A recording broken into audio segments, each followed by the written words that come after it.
So welcome to Channel 27, everybody. I'm Heidi Vandenberg, if you don't know that, and I have a special guest on my channel today. It's a VIP interview. It's Jeffrey Daugherty. He is a philosopher. He's an author. He has been on Coast to Coast. He has he reads palms. He's basically a life coach as well.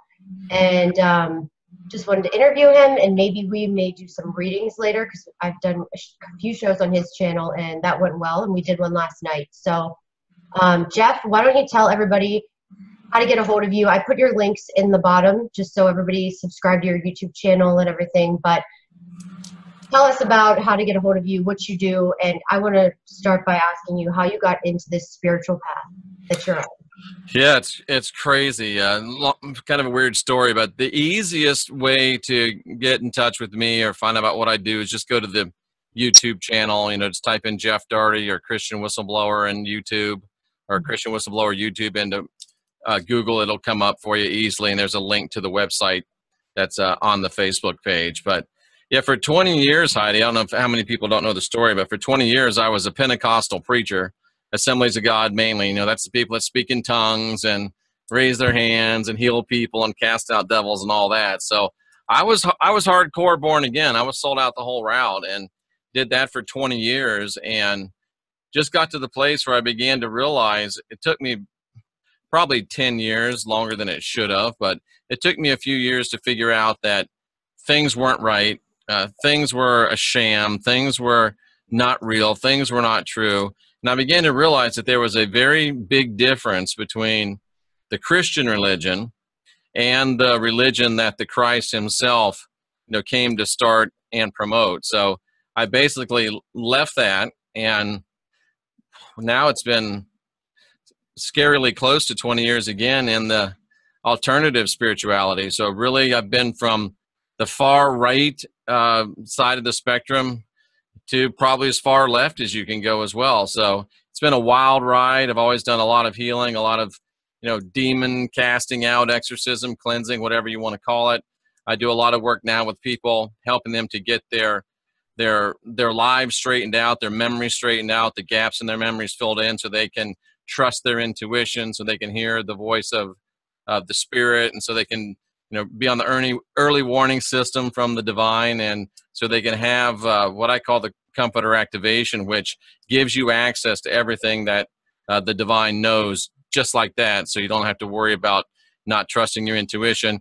And we do, you know, silly things like divining rods and palmistry. But palmistry is actually pretty efficient because it helps you understand what you've been dealt, literally what the hand you've been dealt, and gives you a baseline of, you know, where you're supposed to go. And if you like that, you can strengthen it. If you don't like that, you can change it. So it's been an interesting path. It's been a fun path, and I really am pretty excited to figure out what's going to happen next, Heidi.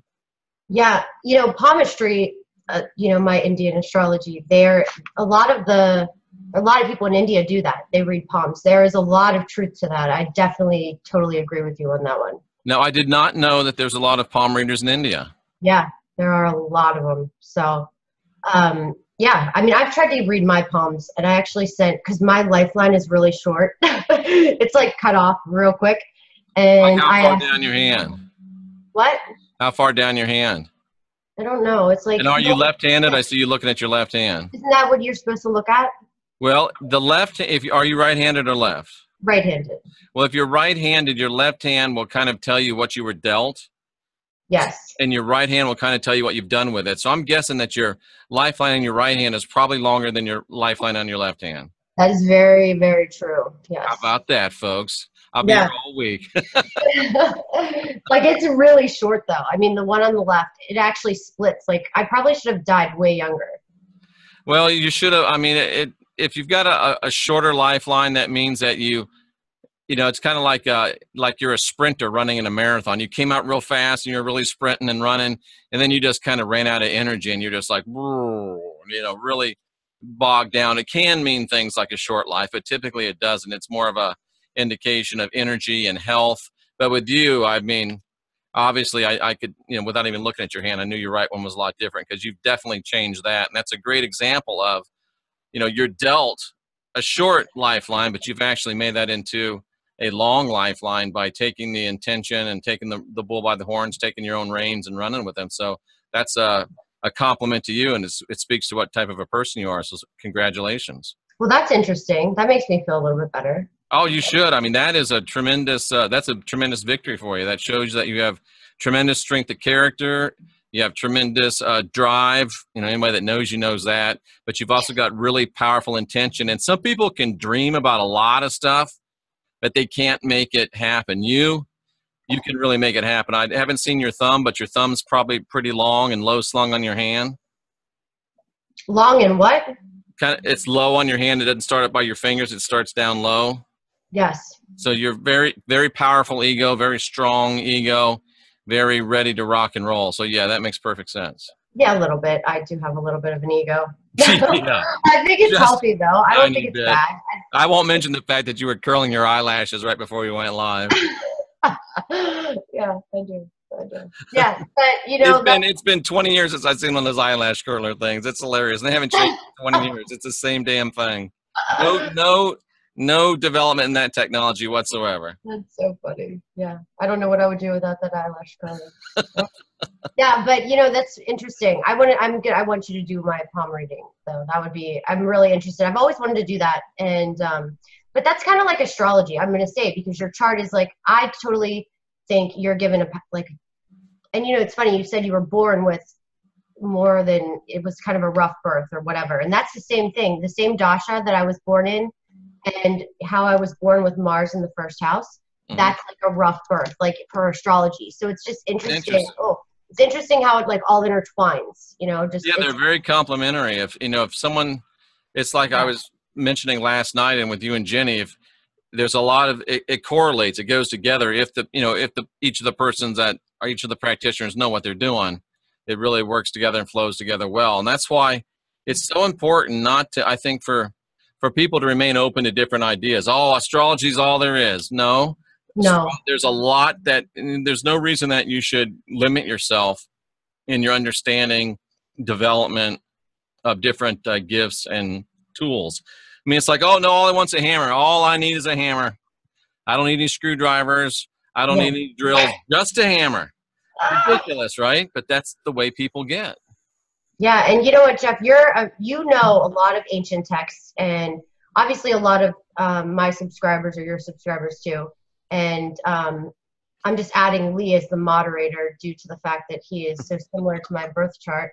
That's hilarious. When you did that last night, you're like, "This is Lee." Oh no, I knew it was Lee. I know but that's crazy. And I want to know, Lee. Did he even make any comments if it was right or not? He didn't, did he? He's still being. He didn't say anything, and I know I'm supposed to be watching the chat. I haven't been. Sorry, I'll watch it. No, it's okay. But yeah, I'll say, like, whatever spiritual practice, I look at it like whatever spiritual practice that helps you feel better about yourself, that feels better about, helps you get through your daily routine and feel better about yourself. That's what you should do. Astrology is not for everybody, and the Bible is not for everybody. I mean, I just think, just respect everybody's thoughts and beliefs, and, that's how I look at things. And you seem to be, a lot like that too. So one of the things you just said really, really struck me is that, find something that is, that resonates with you and do it. And I really believe, I'm just trying to check and make sure that everything's cool over here. I really believe that everybody that's in this chat room, everybody that's listening to this broadcast, with the exception of maybe Veltman, really has something to offer and really something to give, and really has a place of value within our world and within our genre. And there's really, especially these people here and the type of people that are tuned in to, Rex and you and Jenny and, people like us and Wayne, they really probably have a calling and a job, and they should, it's great to watch and learn and participate, but start asking yourself, what is my gig? What is my role? What am I supposed to be doing? Because I'm convinced that most of these people, if not all of them, should be YouTube channels, should be involved in something, absolutely, in giving. Mm-hmm.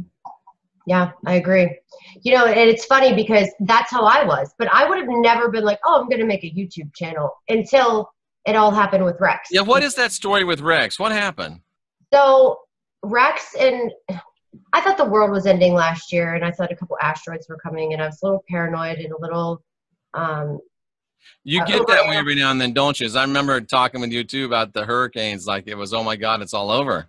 Yeah, but this was even before this was really just, I had a lot of shitty readings from a few different weird things, and they weren't even astrology readings. I had some spiritual people that have said some things to me, and actually, I'm not even going to say what it was and what happened, but because I don't want to call anybody out, but it had to somebody that was into some religion asked somebody that was, long story short, that said that it was a really bad time for me not to drive. I was going to get my arms chopped off. Like, it was something really horrific. I don't mean to laugh, but that sounds just crazy. It was really crazy. I always get those like nice, anytime I ask for a reading, I always hear what I probably shouldn't ask for readings. Like, that's just how it is. When I try to read my own chart or get my chart read, it's like, it just doesn't work well. It's always reading your own chart generally is not a great idea, right? Yeah, it gets really stressful because that, let me just say, that's probably the most stressful part about astrology is when you know so many things, you have to really step back and not let that interfere in your life, or you just don't have a life. Right. You know, it's like one of those things. So, but yeah, I had this horrible experience, and I ended up like looking at something about Nibiru with an asteroid. I saw an asteroid was coming, and then it took me to Nibiru on Rex's channel, and I really didn't like that particular thing that I saw. But what I did, I still subscribed because he had a ton of videos.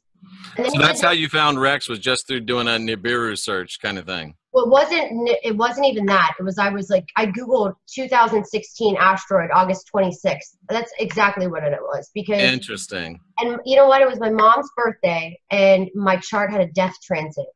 And my mom wanted to go to Florida because, I told you she has a house in Florida. And we were all going to her house in Florida, my sister and my mom.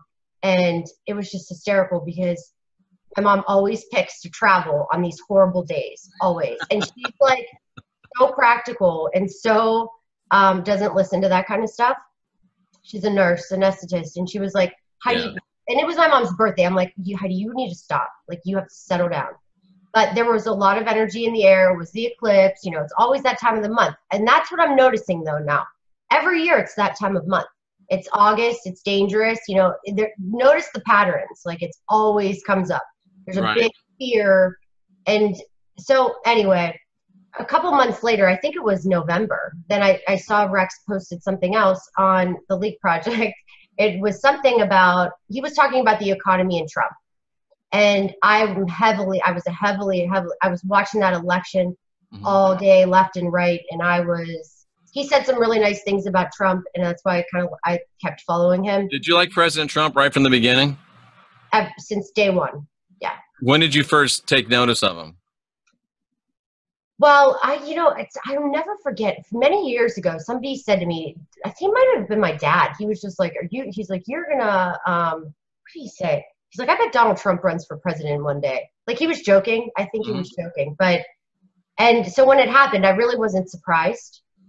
But I watched him, and every time I'd be like, oh, did he say that? Like, oh, shit, did he say that? But I get it. Why? Because I have a lot of correlations like he does, where I say things, and it's, I will act impulsively sometimes. And so it's totally out of just a reaction. It's not even my real personality. And then you're like, oh shit, why did I do that? Right. And I know he has a lot of that in his chart. It's Mars in the first house. When you have Mars in the first house, that's the way you are. You will say things and you don't even mean to say it, or you'll do something or react a certain way because of your ego. So it's ready, fire, aim. Yeah, there's no freaking sit around and think on it. Him and I act on straight up compulsions. It's like if somebody triggers us, there's a trigger, it's done. So I have a lot of respect for him for that. And not respect, but understanding, okay, to say the least. I mean, that's what it is. So yeah, I've always liked him, and I always was like, oh, did he say that? And I would say in my head, I knew so many things, though, that he was talking about during the campaign were not what he would. It was all an act. It was an act. It was the way to get him to stand out so he would win. And I do know that. Like, I know a lot of that a lot of his spiels was not like when he said things that crossed lines. That wasn't really him, because he's not racist. I know he's not racist. I know he's not, you know, and I don't want to go on a Trump tyrant because I'll lose a ton of subscribers. Yeah, okay. But I mean, My bad. but no, I don't care. Like, you know, I will say that's my beliefs and respect it. If you if you like Hillary that much, I don't like her, but you know, I'll respect that you like her. That's how I feel. Yeah. So. And then Rex says to you, you should start doing astrology. Oh, no. Sorry. Look how we like totally went off. That was my fault. I'm sorry. Okay. So then Rex, I sent a message to Rex because he talked about something about his dreams and leaving the body. But then he talked about he was brought up in a Christian school or a Christian upbringing. So then that struck my interest because that was my upbringing. Right. And I was, that's why I was so excited to talk to you, because I was saved on a daily basis. Like, I literally used to write Heidi loves Jesus on our walls, glow in the dark paint. And I was obsessed with what happens when you die. And I was scared to death to die. I'm surprised you don't have a fish tattoo, Heidi. A fish? No, not a fish tattoo. I certainly don't have that. But I was really scared. And, you know, and I'm going to say I was on my best behavior back then. This is when I was like a saint. So I don't know. I said something to him. I was like, hey, Rex, I was like, just curious. And this is my number one question. If I have any type of communication with you, even you can even ask, like, people that I've sold homes to, my clients, if I can build a rapport with them, I'm asking them what time they were born. Like, if we're on that level. Like, some of my homeowners right now, they might be watching this. Like, they're my people that I have under contract, or, you know, my friends that I now do their charts, their kids' charts. So here's the, it's really like, I can't control it. It comes out automatically. The first thing I'm going to ask you when I run into you, if it can come out and if we're in that right mood, I'm going to ask you what time you're born. And so I just sent him a message because this is how I studied astrology. I asked everybody what time they were born. And just to learn, this is how I learned astrology, was from reading other charts. And, you know, that's what happened. And he was like, I read his chart and he was like blown away. But then he goes, I want you to do a show on my channel. And I was like, on what? Because then we would talk about conspiracies, and I talked about with Trump a lot with him. You know, I told him how I felt, told him about his chart, and he goes, I want you to do a show on my channel. And I was like, on what? And he goes, Donald Trump. He goes, and I said, Rex. Oh, nice. And that's how it happened. Like, if you watch the first show, and it got a lot of views. It got like 60,000 views. And I was reading charts for free for like a month, and just people were contacting me, and I didn't even know what day it was. So it was really tough, but now we're here. So, you know, kudos to him, and I'm forever grateful for that, obviously, because it wouldn't be here. I wouldn't have met you. Like, my life has changed so much now. I feel like my friends are all virtual, which is fine. I like it. You know, it's like, literally, like, I have like 5 new best friends that are on the screen, but I talk to them all the time. You know, that's awesome. Is there any regrets? Oh my God, no, it's absolutely not. No. Cool. And think of how many people's lives that, I mean, literally, Heidi, almost every time I meet with someone, the first sentence out of their mouth is, well, I did a reading with Heidi. And I mean, you've changed so many people's lives and had a great impact on so many people's lives. That's good. I hope so. I mean, and that's, you know what? Astrology did that to me. So the fact that I know it's true, it's not, and I never was like, oh, I want to be an astrologer. I never had that, you know, I'm too practical. Okay, here's where my, I don't know, ego comes in the way. Like, for me to say that I'm an astrologer I can't do it. That's why I had to call it a life coach. And in addition, so I don't offend anybody that's Christian, because, you know, I learned that real quick, that a lot of Christians are scared of astrology. So that's a great question to talk to you about. Why do you say that is so conflicted in the Bible? Well, you know, it's very, very clear that Christianity is very hardcore against astrology. I mean, astrology, witchcraft, sorcery, and I'm forgetting one, but there's like the big 4: astrology, witchcraft, sorcery, And I guess you could add idolatry in there. But if you think about what would you, if you had to give me in one sentence, Heidi, what does astrology do? It helps you with your life purpose. Exactly. Astrology gives people an idea of their life purpose. It gives an idea of who they are, gives an idea of what they are, gives an idea of their strengths, gives an idea of their weakness, gives them clarity, gives them direction, and it empowers people. In religion, you know, Christianity, whether it's Roman Catholicism or Roman Protestantism, is not in the people empowering business. In fact, they're in the opposite. They want you to stay within the mold. They want you to stay within the box. They want you to do what you're told, when you're told, where you're told, how you're told. They don't want any original thought. They don't want you looking within. They want you doing what you're told, listening up, doing what you're told, and paying your money. So anything that empowers a person or gives a person some sovereignty, some divinity, makes them divine, sovereign, free, is against the dominant religious paradigm. So that's why astrology and witchcraft and what they call sorcery, anything that gives people empowerment and information and direction that doesn't come from what the Pope or the priest or the pastor says, is an enemy, and it has to be resisted in the strongest terms. So that's why you see such a tremendous demonization of any type of astrology. Soothsayer is the word I was looking for. Astrology, fortune telling, soothsaying, any of that. So bad in the Bible, just as bad as homosexuality and, you know, having sex with animals. It's all in the same category. It really is, literally. I'm not trying to be funny. Yeah. Yeah. You know, it's, I never heard that. So, you know, like I said, I was very religious. Okay. I mean, I was like blasphemy. I still sometimes worry about that, you know, but then I'm like, Heidi, like there's still that little weird fear in the back of my head, but I know it's not realistic. It's Rebel just, Rose in the chat room says they want you on your knees. what do you mean? They want you on your knees, subservient. They want you. Oh, I was like, Yeah, I know where you were going with that. No, what do you mean? they want you subservient to them. Yeah. And, you know, Heidi, I mean, you're, I don't know, you're 30 something, but from the time you were this tall, you know, from the time that you could hear, you were having Christianity pounded into you, pounded into you, pounded into you. You know what? Let me say that though. It wasn't that way. I wanted to do it. But if you watch TV, listen, I mean, this is a thoroughly Christian culture.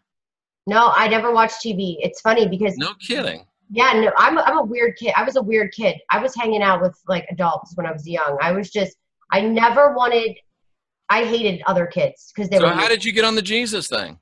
Because I went to Christian school. Okay. And because I was bad. I got in trouble a few times with like boys, you know, and I started doing bad. Like I was a really good student, and then I was made fun of because of my brother, and that's when my life went like, you know, took the tank. And when I went to Christian school, everybody was at least nice to me. So I loved it. And I loved the whole Christian thing. I was like, there, you know, I'm a truth seeker. I wanted to know. And nobody forced me like to be religious. My family was never the family that was like, we have to go to church on Sunday. You know, they were Christians. I would say I was baptized and all that stuff. Mm. How about the person that delivered me? Isn't that funny, Jeff? What the doctor?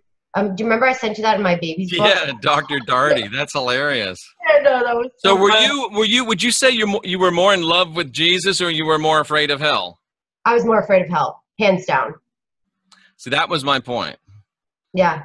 Out of, you know, I probably, let's see, 20 years. Let me tell you a really funny story too after that.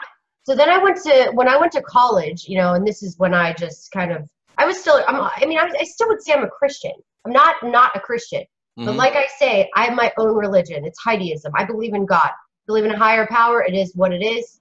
I believe that God talks to me through astrology. Dean Winchester's in the chat room. Who is?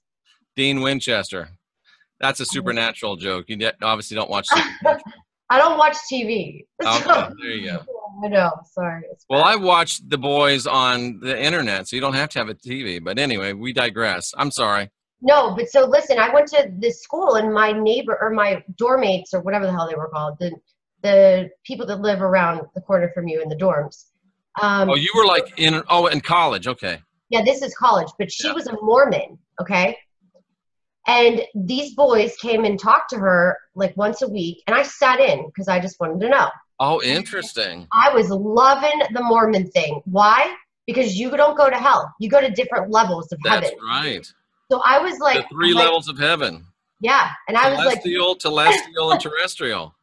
Yeah. So I was really liking that. I was seriously really excited about, like, I wasn't a Mormon, but I was like, okay, this is kind of what struck okay, something is up. What is going on here? Like, this girl, Tracy, I remember her name, Tracy. She was as sweet as can be. You know, that girl was not going to hell. Like, and that's how I look at it. And that kind of opened up my eyes. And then, then when I found astrology, and then I found that there's so many different religions, it just changed my life because I'm not scared anymore. I mean, it's literally awesome. Because I can't believe anything unless I have facts. Like, if I meet the guy that wrote the Bible, okay, maybe. But like, we don't know who wrote that Bible. No, we don't. And I look at it like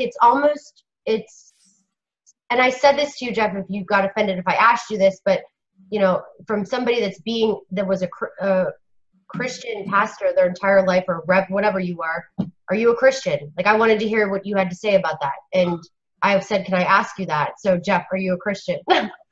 I am not a Christian. I would 100% tell you I'm not a Christian. And then I'll also tell you I'm a follower of the teachings of the Christ. So you're like, that sounds hypocritical, but Christianity is a religion started by a guy named Paul, and it is completely diametrically opposed to the faith that the Christ taught. So that's what the New Testament's all about. The teachings of the Christ versus the teachings of Paul. And you can pick whichever one you want. I support your right to do so, but I also support your right to have all the facts so you know that you're making a good decision. And now I was just doing fast math in my head, probably at least 15, 20,000, 25,000 people that I quote led to the Lord. And I'll bet you 20,000 of them were getting their eternal fire insurance. They were afraid of hell. They weren't really in love with Jesus. And that shows you it's a fear and guilt-based religion. Yeah. That's an amazing point, because, and for the fact that you can come on here and say that, it like makes me sleep better. Because when I met you and I knew this about you, it really made me happy, because there is still something in the back of my mind that has that fear in me, and it's my Scorpio energy. Scorpios just want to know about death. Like, it is what it is. Mm-hmm. And that Mars and Kate, and you're always looking for, I want to know what everybody else doesn't know. Like, that's just, and it has nothing to do what is going on here. Once it's really I look at this life as we're, just figuring out how to get through this crazy life, because this means nothing. Like, yeah, it does, but not, in my opinion, it's about the next level. But I'm living a moksha life, and karmically, like, that's what I'm here to do. So, I don't hang on to things that I can. Thank you, Dean Winchester. What did he say? He said Jeff's got the right idea. Yeah, and that's what Jeff, when I met you and I said, did you speak in tongues? I used to go to those churches and everybody was speaking in tongues, and I would go home and cry and be like, why can't I do it? Why can't I speak in tongues? And I would get so upset. Like, I was a shit show, a mess, because I couldn't speak in tongues. And every day I would cry. And I was so saint-like at this moment. You have to, like, so when somebody goes, oh, you just didn't get the Holy Spirit, that's a crock of shit. Trust me. I was Holy spiriting it all day long. And this was on my own because I wanted it. Like, not because people forced it. It was because of me. Right. I've really, I spoke in tongues every day of my life, led, thousands and thousands and thousands of people to get baptized in the Holy Spirit, speaking in other tongues. And I could have got you there, Heidi. I just let you know. I could have done we could have got you. No problem. Let's do it. Let's try. No. But I'm so convinced now that it's actually, and I sound like Rex, but it's actually an archonic virus that the Pentecostal movement has brought into Christianity, and it binds you to the fallen God that's in charge of Christianity. And it really is an invasive virus, mind control, bad voodoo. I mean, it really is something that once you get the speaking in tongues, it's even harder to get out. And who knows, if you'd actually spoken tongues, you might have never got out, Heidi. I know I might be running those places, all of them. You might be. I mean, seriously. I gotta be honest, I can't picture you as a Mormon, but maybe you'd have been one of those, you'd have been like Joel Osteen style. No, but I have to say, do you know how Tamu is, you know, she went through some, I Oh, think, 7P, $20, Heidi. so I guess he wants the chart read. I think so. Well, maybe he's just being really nice. Yeah, I know. That's so nice. I don't even know how to get to this money in the super chat, and I don't know how to. They send it to you at the end of every month. No, I don't know how to get any money from YouTube. I need a lesson on how to get money from YouTube. I have I'll show you how to do it. It's very easy. An imaginary box of this small amount of money. It's like a joke. You just have to put in an account for them to send it to, and then they send it to you at the end of every month. Every time I've set up for, we'll talk about this later, but yeah. I did an AdSense thing, and they say it's not legit because I think because my website is not putting prices on it. And I refuse to put prices on my website because I just won't. You can figure it out. It's pretty easy. But I mean, to this day, right now, if I wanted to, I could still speak in tongues. It's still there. Really? Is it a language, or is it a like getting in the zone, like a channeling thing? I think it's a channeling thing, and that's another part of it. It opens you up to. Hold on, I gotta pull your chart, and I want to know what that is. I want to see what that is in your chart. Hold on. I'm not gonna say what it is. Like, I'm not gonna make it a big deal. Oh, it's all right. I mean, like I said, open book. You can ask whatever you want, but it is really a archonic virus. It binds you to the fallen god that runs that show, and it makes it. It's another shackle and chain on your life. So it's fortunate that you didn't speak in tongues. No. Well, you know, I was really upset. Hold on. I don't have this is the other computer. I don't have your birthday in here. Okay. Can you send it to me in the Zoom chat? Or unless you want to just say it. May 23rd, 1963. At time, what was the time? 3:34 p.m. 15:34. And what city? Clearwater, Florida.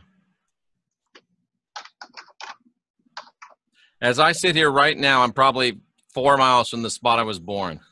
That's crazy.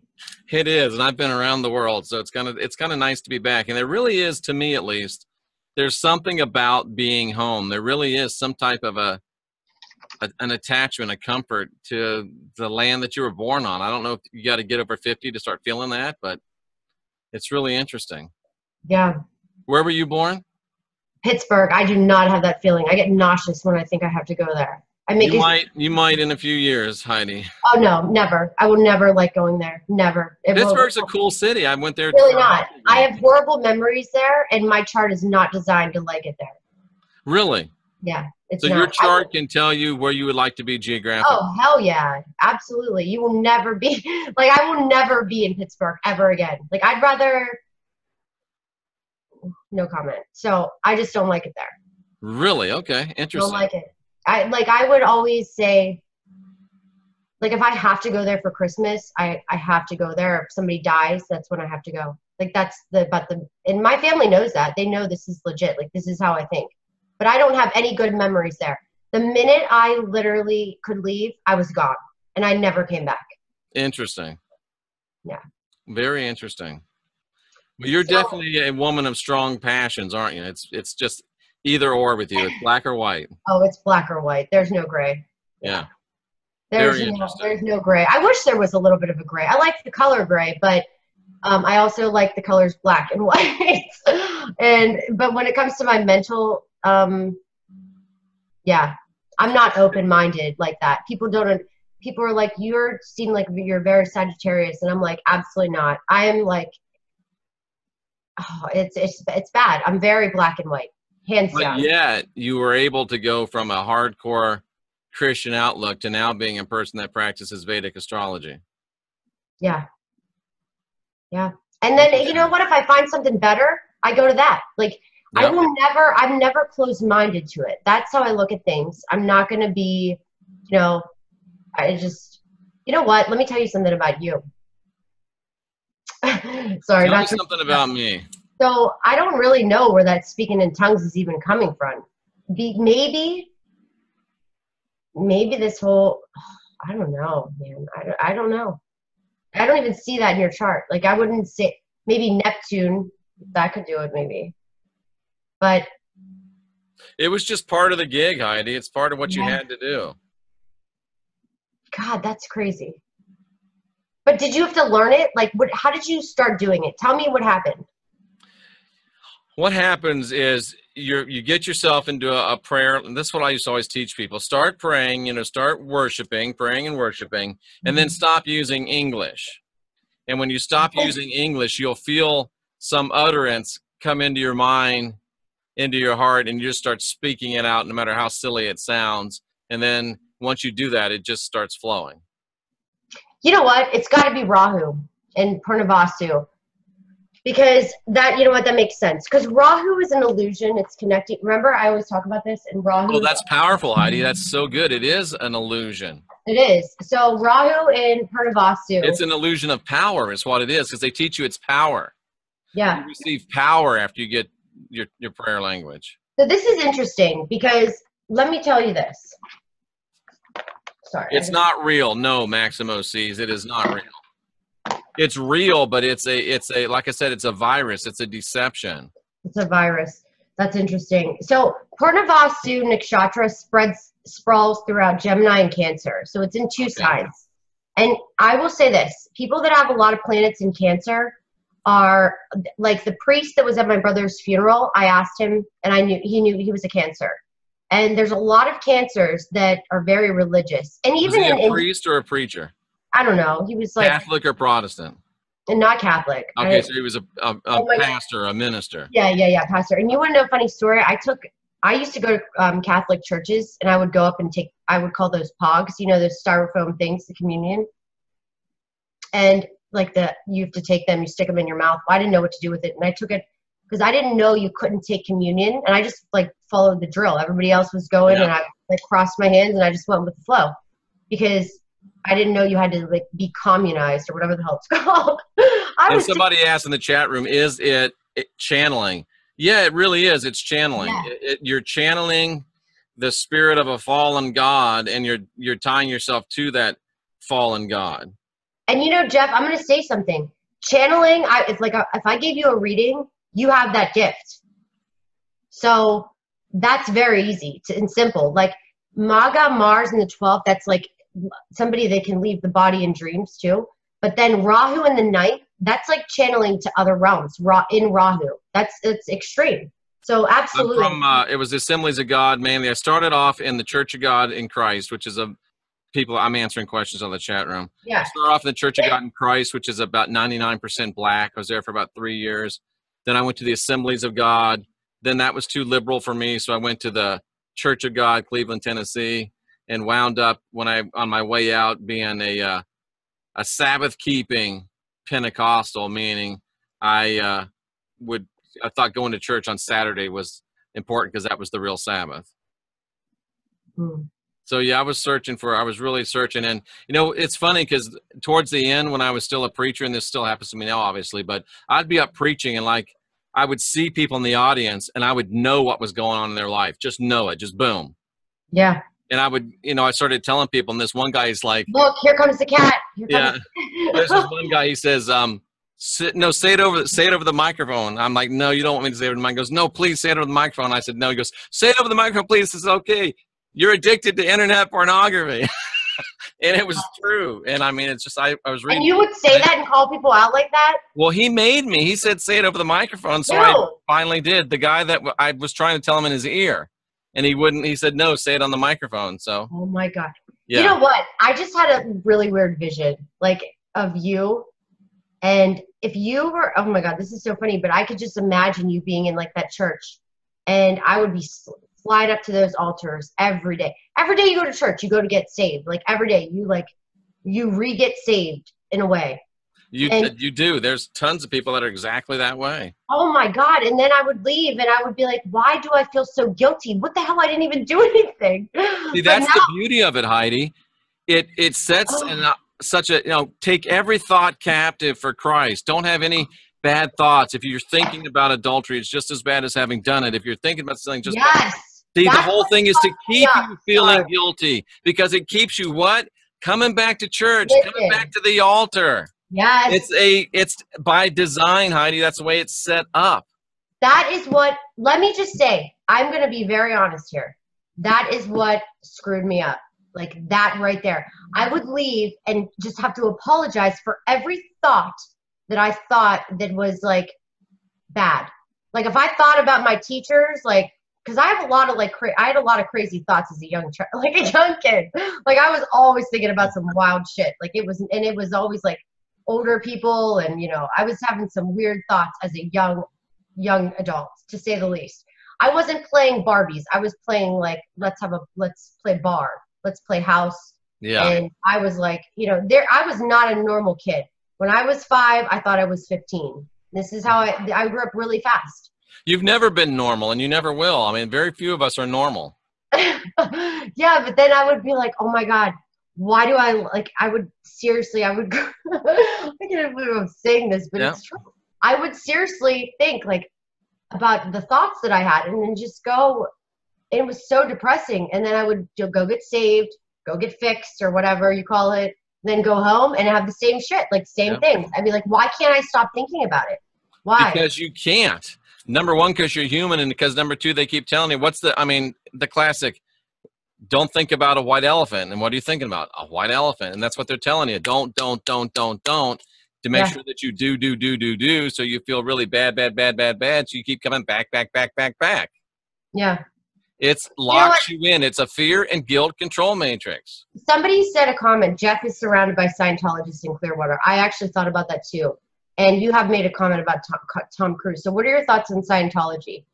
Scientology as it is today it's just another fear and guilt control matrix. It's a terrible trap for people to get into.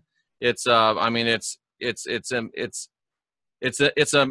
imprisons people. It definitely does. It's a horrible, bad top-down bureaucracy. It's another soul farm. That being said, what people don't understand about Scientology, you know, L. Ron Hubbard started it. And L. Ron Hubbard really didn't invent one thing. L. Ron Hubbard traveled the world. And What's his birthday? I don't know what time he was born. Do we have his birthday? I'd just be curious. He picked pieces from here and there.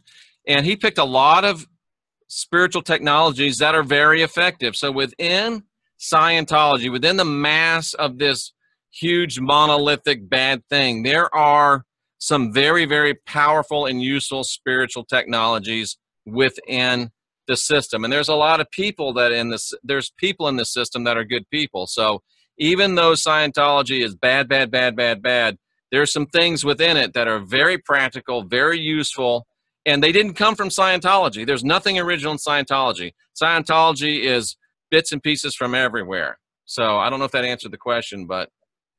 Yeah. I mean, I don't even know what they think. I thought it was aliens. Do they believe in aliens or something? Well, they believe that. I mean, if you really think about it, they believe what a lot of people in this genre believe. They believe that humans came from somewhere else, and these space aliens brought people here, dropped them off. Most of them were bad people, and they put nuclear bombs into volcanoes to blow these people up.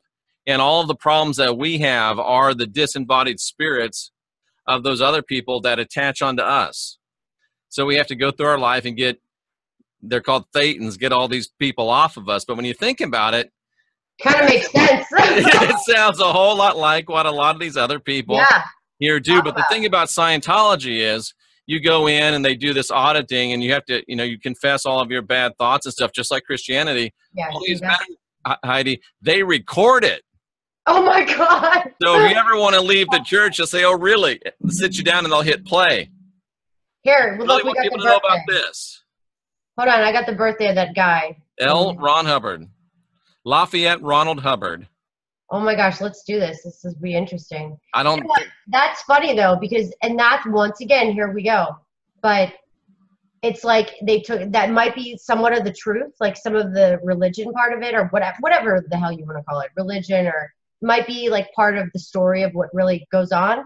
But then what happens is they take it to the extremes. They want to make a business out of it. They want to scare people, trap them. I remember he was born in Nebraska. What? I think he was born in Nebraska.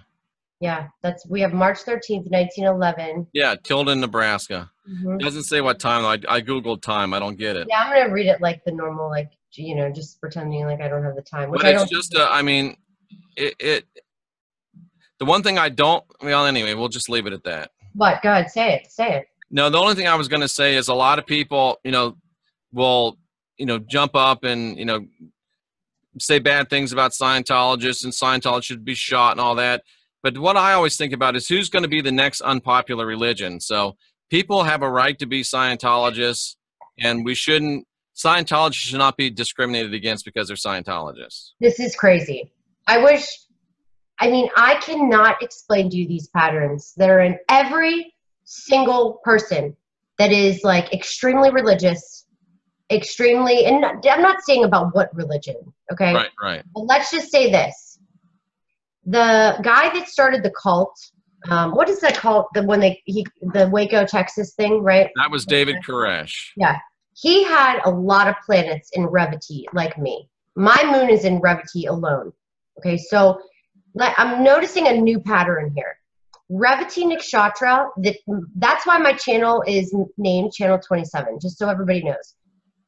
27, the 27th Nakshatra Revati is the Nakshatra, it's the last one, it's the mystical one. It's a very spiritual person. It's somebody that is into like mysticism. But I'm starting to notice that a lot of people with planets in Revati are very religious.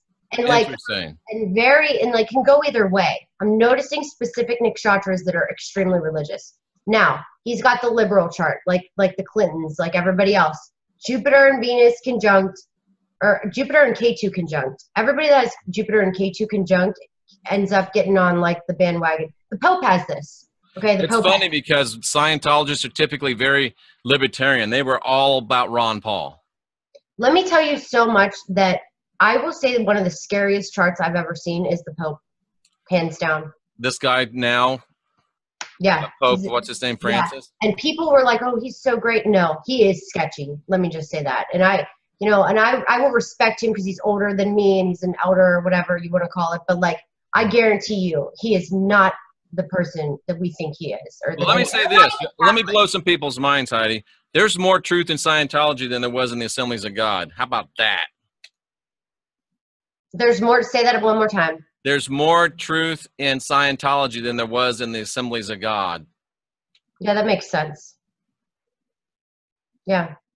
Well, let me say another thing about him too. Then remember how I said we did that chart? Was it with you and you? We pulled that chart with Rex about the Aswani, the nakshatra, and I said about horses. Remember? Oh yeah. Yeah. So all these people are having. He's got Saturn conjunct Rahu and Aries in the two darkest, like Rahu's in one of the darkest nakshatras, Barini, the god of death. Oh, we were pulling the guy that started the Jesuits. Yeah. Saturn's in Aswani. Like I say, this is like a communist chart. That's what this is. Jupiter conjunct K2 is somebody that can be very communist. Now, I've talked so much today. Take a drink, Heidi. It's almost gone. So when you have Jupiter conjunct K2, it's somebody that literally is extreme with their beliefs, but they were extremely practical to get there because they didn't believe just any and this is where nakshatras take a big toll, okay?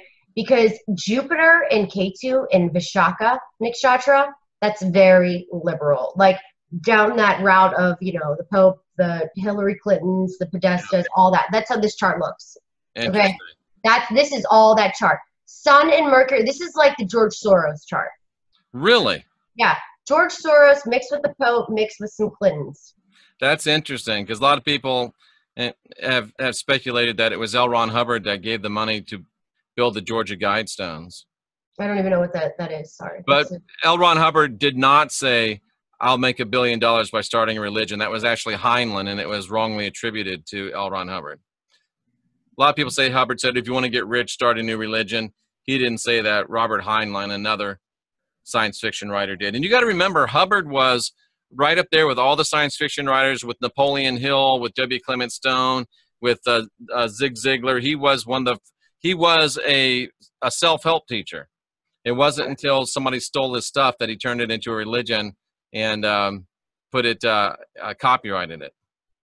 And what saves this person, I do believe, like this Venus in Revity confuses me when I look at this, because I know how my moon thinks and it does not think. And this is Venus in Revity, so this is just, I would say this man was liked music, creativity, all over the place, very much so.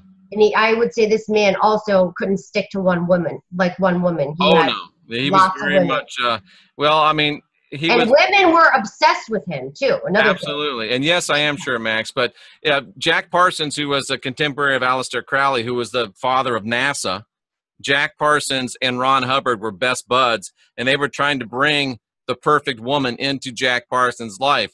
They succeeded to do it, and within about 3 months, Hubbard stole the chick from him. That's interesting. Yeah, Hubbard was very much a womanizer, and he wasn't the most attractive guy in the world. But like you said, he had so many women falling over him, it was crazy. And that's because he had Venus in Revity, and there's a multitude of reasons why this guy had people obsessed with him. But he was very charismatic, wasn't he? Very, and in a weird way. Okay, so this K2 Jupiter conjunction is somebody that takes on that dictatorship that gets people. Because, okay, what's K2?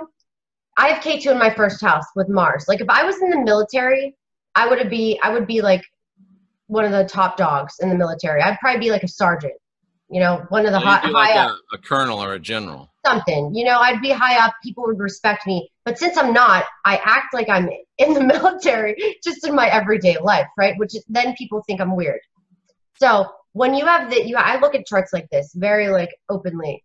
So K2 it gives you this finesse of whatever planet it's conjunct. If it's in a good nakshatra, if it's in a good sign, but he's got K2 conjunct Jupiter. K2 likes to kind of be with Jupiter, just like K2 likes to be with Mars. And I have K2 conjunct Mars in my first house. This guy, I don't know what house it's in, but he's got K2 conjunct Jupiter. And that makes somebody, you would think he's the guru, because Jupiter is, it's guru, knowledge, happiness, wisdom, evolution, or morality. It's spiritual teacher, husband, talent. If I met this guy when I was younger, I might have followed it too. And guess what, Heidi? Even after he stole Jack Parsons' chick, they remained best friends. Yeah, see? Because he probably put some spell on that guy too. I mean, you can listen to some of his lectures and stuff, and the guy was spellbinding, and his writing is very good too. It's just he was definitely a person, and the astrology talks about he had a lot of charisma and power. You just said writing. Okay, if you read this guy's chart from the moon, you start, if you don't know somebody's time, what you do is you make the moon the ascendant. So if we make his moon the ascendant, guess what his the third house of writing, courage, hard work, TV, journalism, speaking, is Jupiter and K2 conjunct. So he has a Guinness Book of World Records for most words written and most books published in the most languages. That's freaking nuts. But that's that. So I said that K2 Jupiter thing is that magnetic, that thing that's drawing people, and people don't know why. They don't know what. How do you explain it?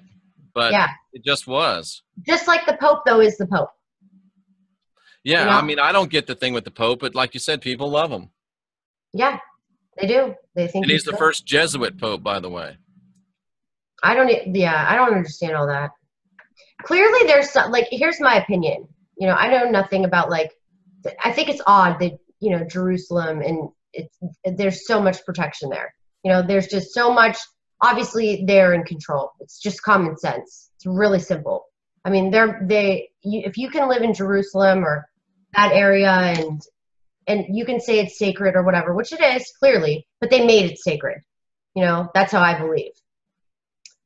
And I have friends there. I have people there. They're, and I've heard the people that have put their hands on that wall, and it's whatever. But I will say that there's something going on. The whole religion thing obviously starts, Yep. In my opinion. I don't really research stuff like that, but that is definitely one. So somebody asked me, okay, we're going to do some Q&A too. So if you guys want to ask us. You know who Guru Prasad is? Who? Guru Prasad in the chat room from India. Maybe. Let me see his name and see the face, if there's a face. There's not. It's just a P. Oh, then maybe Pope not. on a rope. Pope The on a Pope. rope. And L. Ron Hubbard was a captain in the lieutenant. He was commanded 2 ships in the Navy. I mean, he fired on Japanese submarines that said he was crazy, and they come to find out that there really were Japanese submarines off the coast of Oregon back in those years. So, Yeah. he wasn't a total nutcase. He was. Yeah, somebody wrote, conspiracy theorists believe that people, the Pope and the Queen of England, drink blood of young children. I'm going to say this. I never thought that that could be true, but I do believe that. Yep. Crowley never met Hubbard. That's correct, Doc Illusion. They talked a lot on the phone, but Crowley was in England, and Parsons and Hubbard were in Southern California. And Parsons did tell Crowley that Hubbard was the most, had the best Hermetic mind he'd ever met. Yeah. Well, guess what? I've noticed that Hermetics, I don't even know what that is, but I notice a lot of people with planets in Revity have that Hermetic thing. Like, I should actually try doing that kind of stuff. So, what's Heidi's birthday? September 12, 1984, 1338. It's all over my channel. Tomorrow's Friday the 13th, Heidi. I know. Let's talk about Friday. Let's talk about Friday the 13th. So, just so if there's anybody new watching here, Western way, I'm a Sagittarius ascendant. I'm a Aries moon, and I'm a Virgo sun, but it's totally bogus. I'm a Scorpio rising, I'm a Pisces moon, and I'm a Leo sun. So. Wow. I hope God's boy is kidding. What did he say? He said, sacrifice your own blood if you want watch or power. I mean, that's kind of weird. I wouldn't. That's very, very, very, very, very bad idea. I would never. I'm not drinking any blood. I would never do blood over intent. That's a horrible idea. Unless I had a bloody nose. That's the only way I'm drinking bad it. News. Bad news. Don't do it. Seriously, like I think that's, like, I'm not that person that, but my chart doesn't have that sacrificial stuff in it at all. Like, not for 1 second. I have a chart, and this is why I know Donald Trump is nothing like any of those elites. He has no planets in anything. He's like just like me. And I can tell you that I would have never in my entire life even thought that shit happened. And I don't think he did either. Interesting. Are the Vedic, do any of the Vedic gods ask for blood sacrifice? I don't know. Maybe. I mean, who knows? I mean, I've never heard that story, but possibly it's a possibility. You know, I've never heard anything weird, sick, and twisted besides, you know, destruction, destroying. I've heard killing, you know, just bringing, I've heard some bad stuff, but I never heard of drinking blood. Okay. No. Interesting. Yeah. Heidi, does remedies in Vedic astrology work? I don't believe in remedies. What are remedies, Heidi? Okay, so remedies in Vedic astrology, there's a shit ton of remedies, okay? So Indians are about this what's the word? God, what's the word? I can't even say it right now. I've talked so much shit. Superstitious people that there ever are. So that's, you know, I guess I am a little bit too, but they are really, I mean, there was a point where I threw out all my green clothes. And green clothes? Yeah. Yeah, because like all these, there's so many, so apparently like all these colors are bad. Remedies are, all these gemstones are good for you. Like I'm supposed to be wearing, you know, coral or whatever, and I'm supposed to be wearing red. You know, I don't believe in that kind of stuff. I don't think a gemstone is going to change my day. I don't. I do not believe it might give me some, I don't even believe in luck. Like I do not believe that wearing some sort of energy is going to fix my day at all. I don't think it's logistically doesn't make sense, just in my opinion. If I want to change my day, it's going to be because I mentally change my day. And it's because I'm conscious of what's going to happen this day. And I'm going to do what I can to avoid that. And a gemstone is not going to make me go, oh, my day is going to change. You know, it's not going to happen. Yeah. You're right, Z Golden Report. What do you say? He said, then Christianity is satanic because Christian God wants blood sacrifice.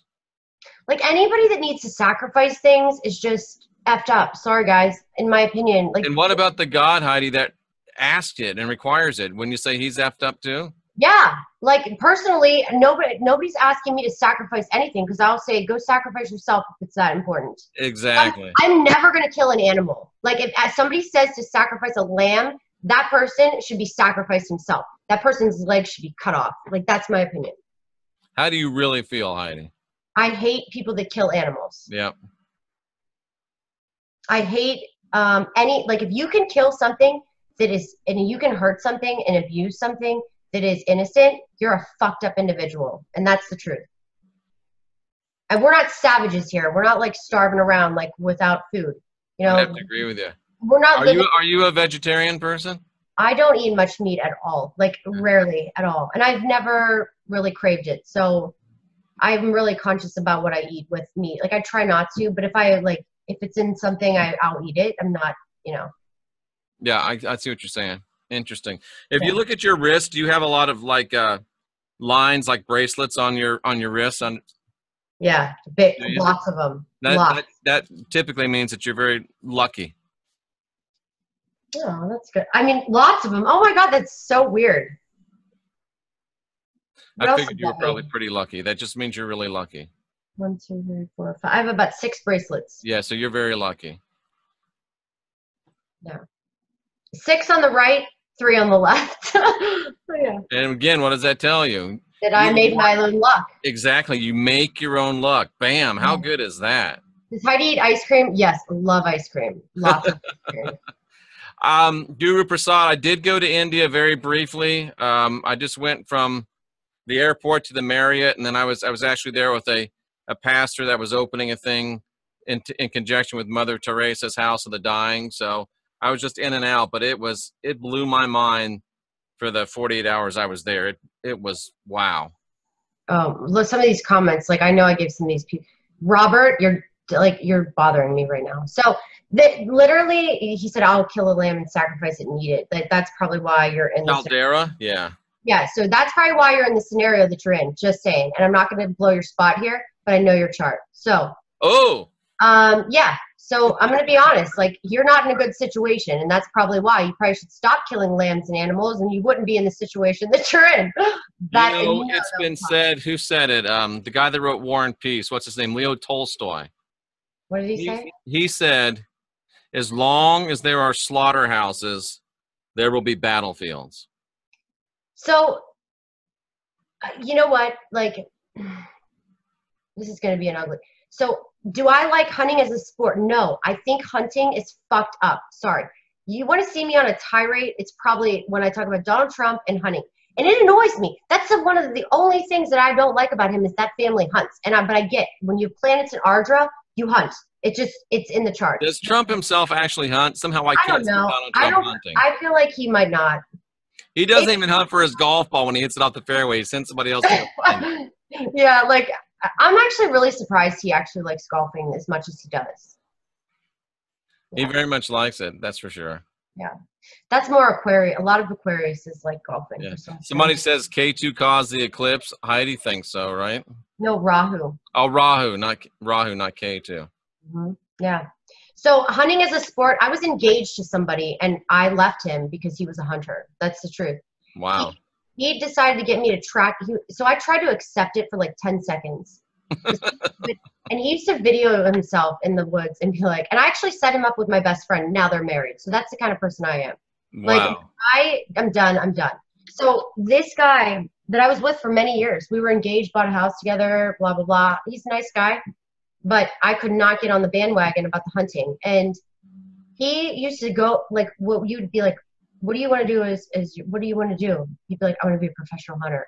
And like, that to me was okay. Okay. But, you know, he had no goals, like when it came to, like, that's what he wanted to do. Okay. This is what this guy wanted to do. And that's fine. At least he had a goal, but yeah. That's not like my goal. Like that's the worst goal to be with me is if you want to be a professional hunter. So I went one day because I tried to get over it, and I went tracking a deer with him that he killed. I mean, he was definitely like, he fed the deer. I knew all about the points. He was only going after 12.15 points. Family had farms in Iowa, whatever. And I just couldn't, like, we tracked this deer, and when I found the blood. Obviously, I found the deer because I'm a detective. And when I saw the deer, I lost it. I was in tears, and I was like, "You're so fucked up." I was like, I can't believe you would do this to me.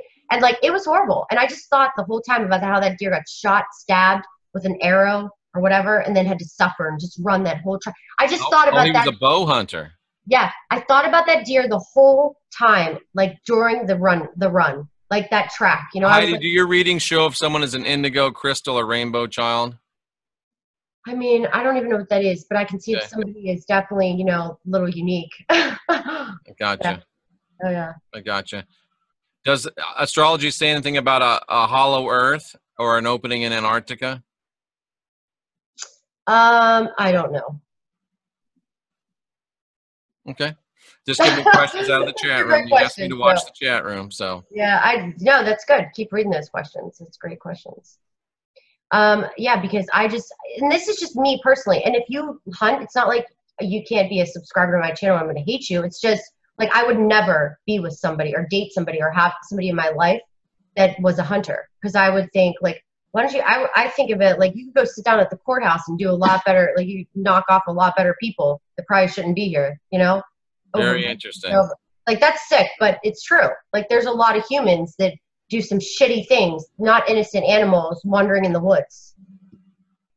Absolutely. I agree with you 100%. Yeah. Oh, that's funny. Very, very interesting stuff. And I mean, now if you were going to date somebody, would you do their chart? Oh my God. That's the first thing I ask somebody. Yeah. And yeah. You're not going to date someone that doesn't, I mean, even if someone is super hot, exactly what you like physically, and their chart is terrible for you, would you still date them? Never. And because I don't look at hotness, like I don't think the typical person is hot that maybe some people would think is hot. Like I'm attracted to like, you know, brains and like this sex connection that's I can only see in a chart. Like you can only see this thing in a chart. You can't see it like by dating and like hanging out and seeing if it's gonna work. And now I bypass like a lot of, you know, weird nonsense. So you would definitely go by the charts and romance. Not romance, but the charts. I'm not like this romancer. But you would definitely go by the charts as far as. Oh yeah, absolutely. There's got to be a lot of connections because I have a starved moon. I have a debilitated Venus. So like if I don't have certain things clicking in my chart, I will be bored within 30 seconds. Interesting. So I have to have those things like activated in different ways at least. What's laughing? Just some guys like, that's too bad because I'm super hot. Yeah, I don't care. You could be like the hottest guy in the world. It doesn't mean anything to me. Like, I'm not joking. Sorry. And people are throwing a lot of dates in there. I don't even date because I don't waste time dating. I'm not a dater either. No, a lot of people are putting in their birth dates and times. Oh, one thing I'm going to say, I had a reading today, which is really interesting. So I just thought I would bring this up because I had a reading with somebody that was from India, and I'm not going to say who he is and what he does or anything of the sort. But you did a reading for him. I did a reading for him today, and it was interesting. And I was not so sometimes when I do people from India, their chart, it's like a direction that can be just like one way or the highway, you know. So, and he was definitely very open to certain things, and you know, he's the reason, like the way he was so open was because of K2. And long story short, he knows people and knows something about channeling too. Okay. And apparently some sort of channeling, some group that channels that is well known did some channeling with Paddock. And apparently he is dead. But 5 people were the shooters. Yeah. And it was not him. Did you hear this story? I don't know what. No, but I mean, yeah, But this made sense. Pretty true. It's apparent there are multiple shooters. There were 5 shooters. Paddock is dead, and he had nothing to do with, like, he was, you know, obviously he had something to do with it because he's dead. But he probably didn't even fire a shot, in my opinion. He didn't fire one shot. No. Yeah. And, you know, I don't know about shit. Like, once again, I like facts. Like, I'd want to go see the body, make sure he's dead. I still won't believe he's dead until I see his body. That's kind of how Heidi thinks. Right. Yeah, I'm a little jaded. Sorry. But when a guy has his head blown out and there's shell casings on top of the blood, that tells you that he was killed before those shell casings came out of the gun. You know, it's interesting because this is the most incredible story. Because it's so wrong. Like, it is literally the most, if any human being with you don't even have to have a brain to, like, watch this and put facts together. You don't even have to be an investigator. Like anybody that doesn't see these points, you know, it's kind of. Heidi, why does the entire American public buy the story? Because they don't want, once again, it's like that fear of going to hell. Why? Because the fear of believing that there's no freaking Santa Claus, right? It's, you don't want to believe it because a lot of, the fear of people not thinking that there's pedophiles that are in the elites. There's that fear of, because you don't want to accept it.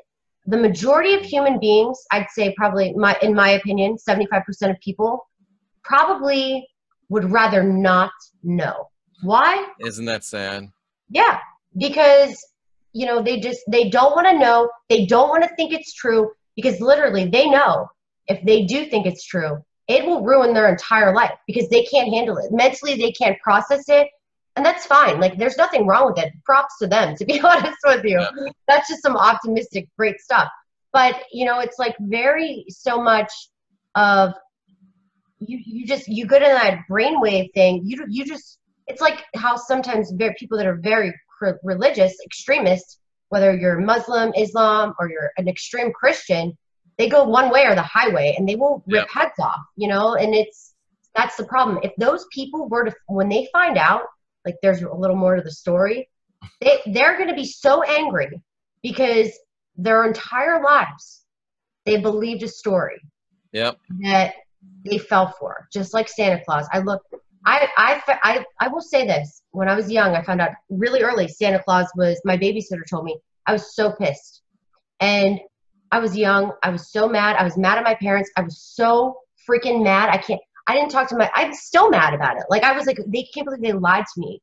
You know, what else is false? Santa Claus isn't real. What the hell else? This is how mad I got. But this is, if you start out like lying, you know, it's like this whole stupid story. Just think about a kid that finds out when there's no Santa Claus. I'm still bitter over this. That's, you know, it's funny that you mentioned that. About the last woman I dated for any length of time was like 6 years ago. And she was like your age, and she believed in Santa Claus. And Heidi, this woman would literally see Santa Claus every Christmas. I'm telling you, it was a tulpe. It was a thought form that she had created. And she sees freaking Santa Claus as real as you and me sitting here. And it really is real to her. Santa is real. So that's Rahu. She probably had a lot of Rahu in her chart. And let me say this. It's funny because I'm the same way. I do believe if you want to see ghosts, you can make yourself see ghosts. There's a power in everybody that can do this stuff. Like this woman, yes, believed there was Santa Claus. She created freaking Santa Claus. That's fine. But like, I believe that. And I really logistically believe that is in her chart. Veltman is sad that the Easter Bunny is not real. He feels very upset like you do about Santa. I was so mad. I was like, you know what? Everybody's scam artists around here. Then, so you know what I started doing? Every year, I'd go find all my presents. I'd unwrap them. I had a razor blade. I'd unwrap them and rewrap them and like slit them with a blade just to make sure, see what I was getting. And this was just like my devious self. My sister and I, it would be that time. We'd be like, let's go. And we'd go up we'd go find, my mom would try to get slick and she couldn't get slick. We'd find all the presents every year. There was 2 months of the year we'd just search for presents. Craziness. Yeah. But that, I mean, it's sad that people are like you said, they don't want to know the truth. And, you know, Mark Twain said it's easier to fool someone than it is to convince them they've been fooled. They don't want to know. They just want to go on down the road and, you know, watch their TV and have their drinks and go back to their dead-end jobs for another 60 hours next week. Yeah. It's so sad. Yeah. And I get it if you like Christmas spirit and stuff, and you're that person. You know, I'm not. I'm like the Grinch. I'm the Scrooge. Like, I'm just so that I'm still bitter about this Santa Claus thing that I won't even put up a Christmas tree. Like I think I have like this funny little, I have like one little thing. I'm just not one of those people. I'm a realist. And if you give somebody a present, you're not going to wrap it, are you? Oh no, I do gift cards. Exactly. Or maybe a gift bag, and stick thing in it with some tissue paper.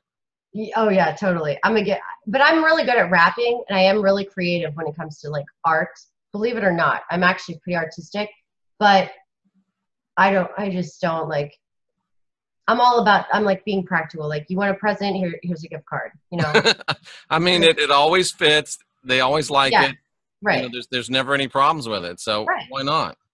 Exactly.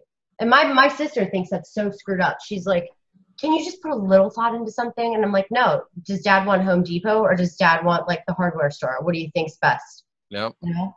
Then I got really generic. I just started doing,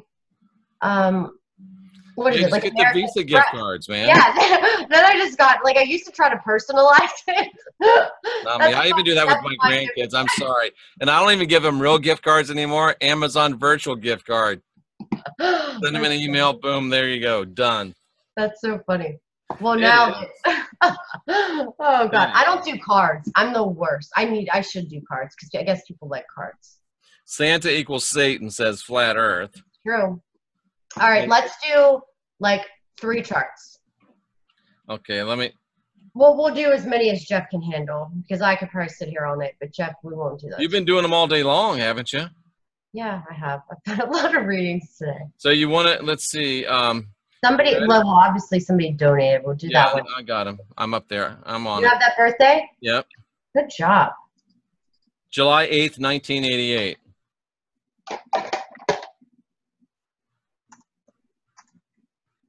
Okay.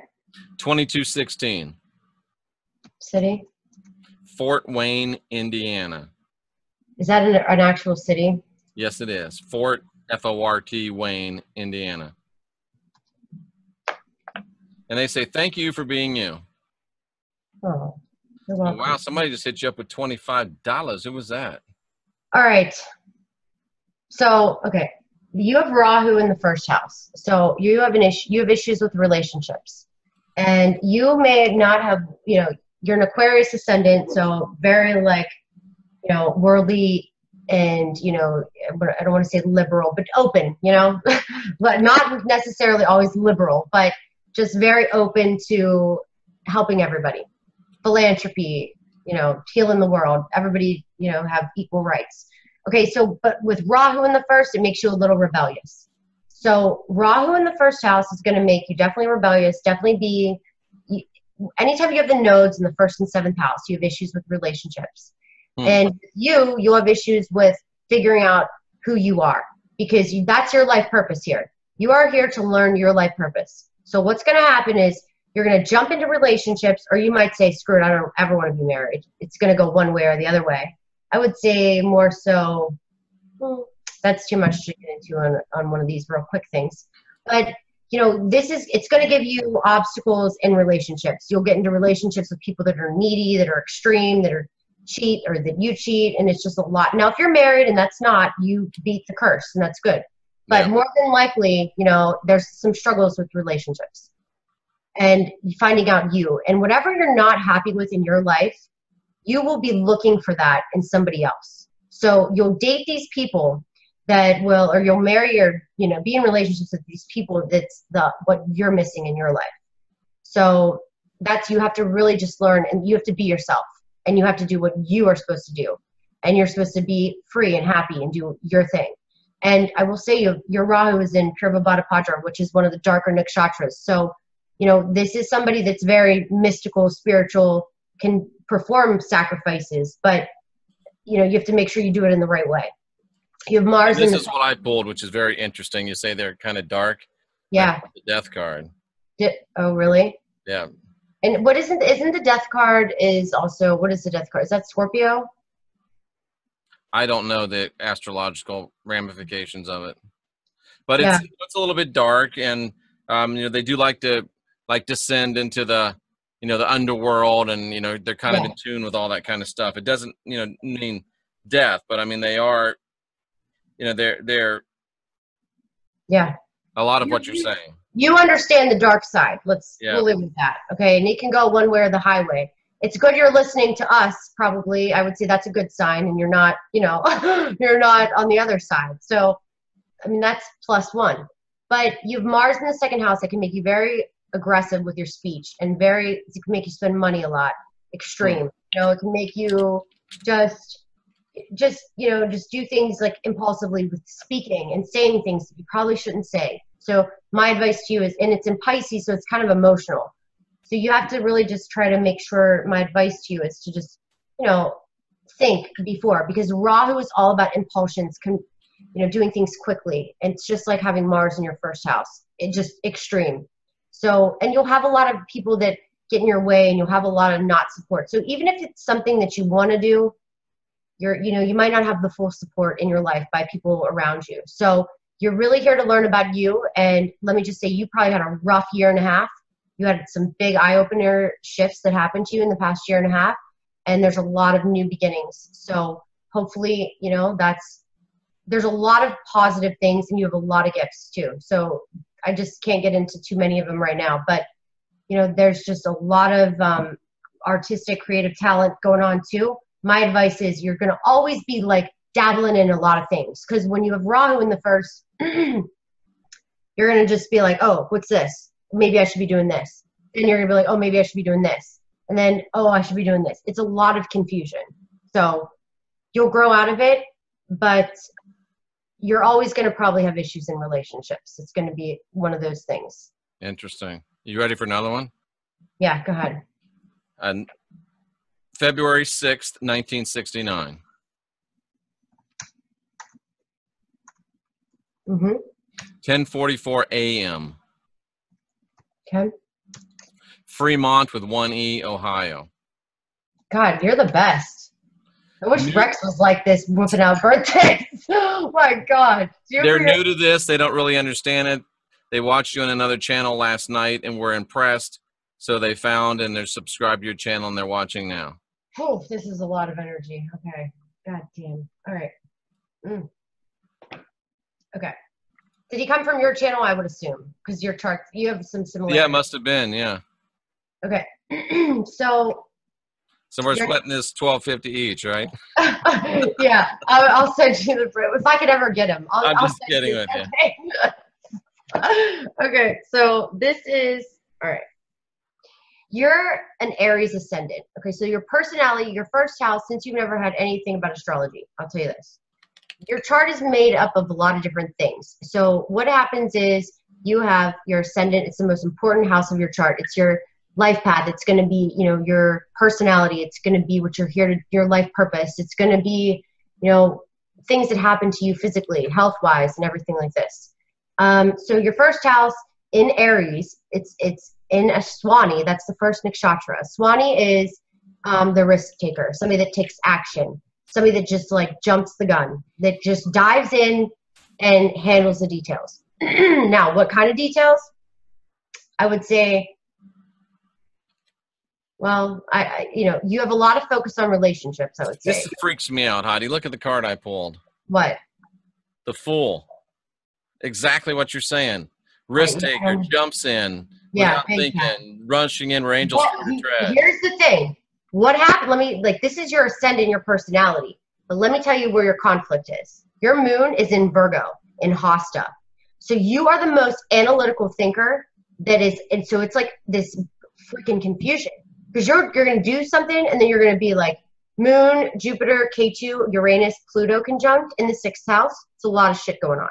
So to say the least, you're a healer, okay? And you're definitely somebody that, like, this is like the world's best firefighter, world's best, you know, somebody that's going to just jump in and be able to handle things. But there is a lot of, you know, perfectionist thinking. So that could have been the problem. It's like you just want to dive in, but then you overanalyze things. You know, so should people more go with their ascendant? Oh yeah, absolutely. You don't ever, like, your sun sign is irrelevant. It doesn't mean, I mean, it's important in your chart, but here, and then you're a Capricorn sun conjunct Mercury in the 10th house. So you're like all government detective mode, truth seeker, but then you have this Pisces, 3 planets in mysticism, escape. You got to be cautious. Like, this is all over the place. This is a chart that you just don't kind of read on the fly, but I'm just going to, you're probably understanding what I'm saying, but you're like this go-getter, action-oriented person. You might like horses. You might like music. You like house music. And so, I don't know why I said that, but not house music, like beats and like stuff like that. But then you have this moon in Virgo, that's all practical health and healing. But sometimes that moon in Virgo, that's issues with the mother, that's issues with, but then you're like this musician, creative person, but then you're like this politician. It's all over the map, but very powerful for healing, getting your point across. I mean, this is a lot of success and a lot of creativity here. So, you know, that's just got to be wise because, and I'm sure what you're 1960, I'm sure you've had a lot of life experiences, to say the least. Okay. And you got to be careful of, you have to learn to, one last thing I'm going to say to you, because you have Rahu in the 12th. And when you have Rahu in the 12th, there is going to be a lot of letting go in your life. Okay. So, and you're not going to like it. And it's a lot of things like, especially like romance, love, women. It's going to be a lot. You're never going to be satisfied with women. Or if you're a man, it's going to be hard to be fulfilled in love. Or if you stick it out and stick it out, it's because all those planets in Virgo and Capricorn. So it's a possibility. But, you know, there's a lot of like fantasy, like thinking fantasy land. Like you just got to be careful with that. Interesting. And you have K2 in the 10th now, so some career things. So you might move. There's some focus on your home, your happiness, past life issues or karma and stuff, and career. And you're going to have some expansion with business partnerships, marriages. You might meet somebody. And if not, you know, it's going to be great opportunities. And Saturn is in your 8th. You've had a rough year, I would say, with, you could have had an inheritance, possible. But it could have been like a loss too, because sometimes Saturn gives losses. So the 8th house is a big shift, transformation. Like, so there's a lot of surrender, letting go, big change, big death and rebirth. So lots of change. Okay. You ready for another one? Yes. March 23rd, 1973.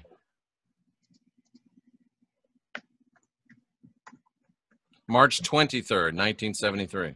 Okay. 4:15 p.m. Mm-hmm. Lakewood, Washington. I've been there many times. Really? Yep. Okay, King or Pierce County? I believe that's Pierce.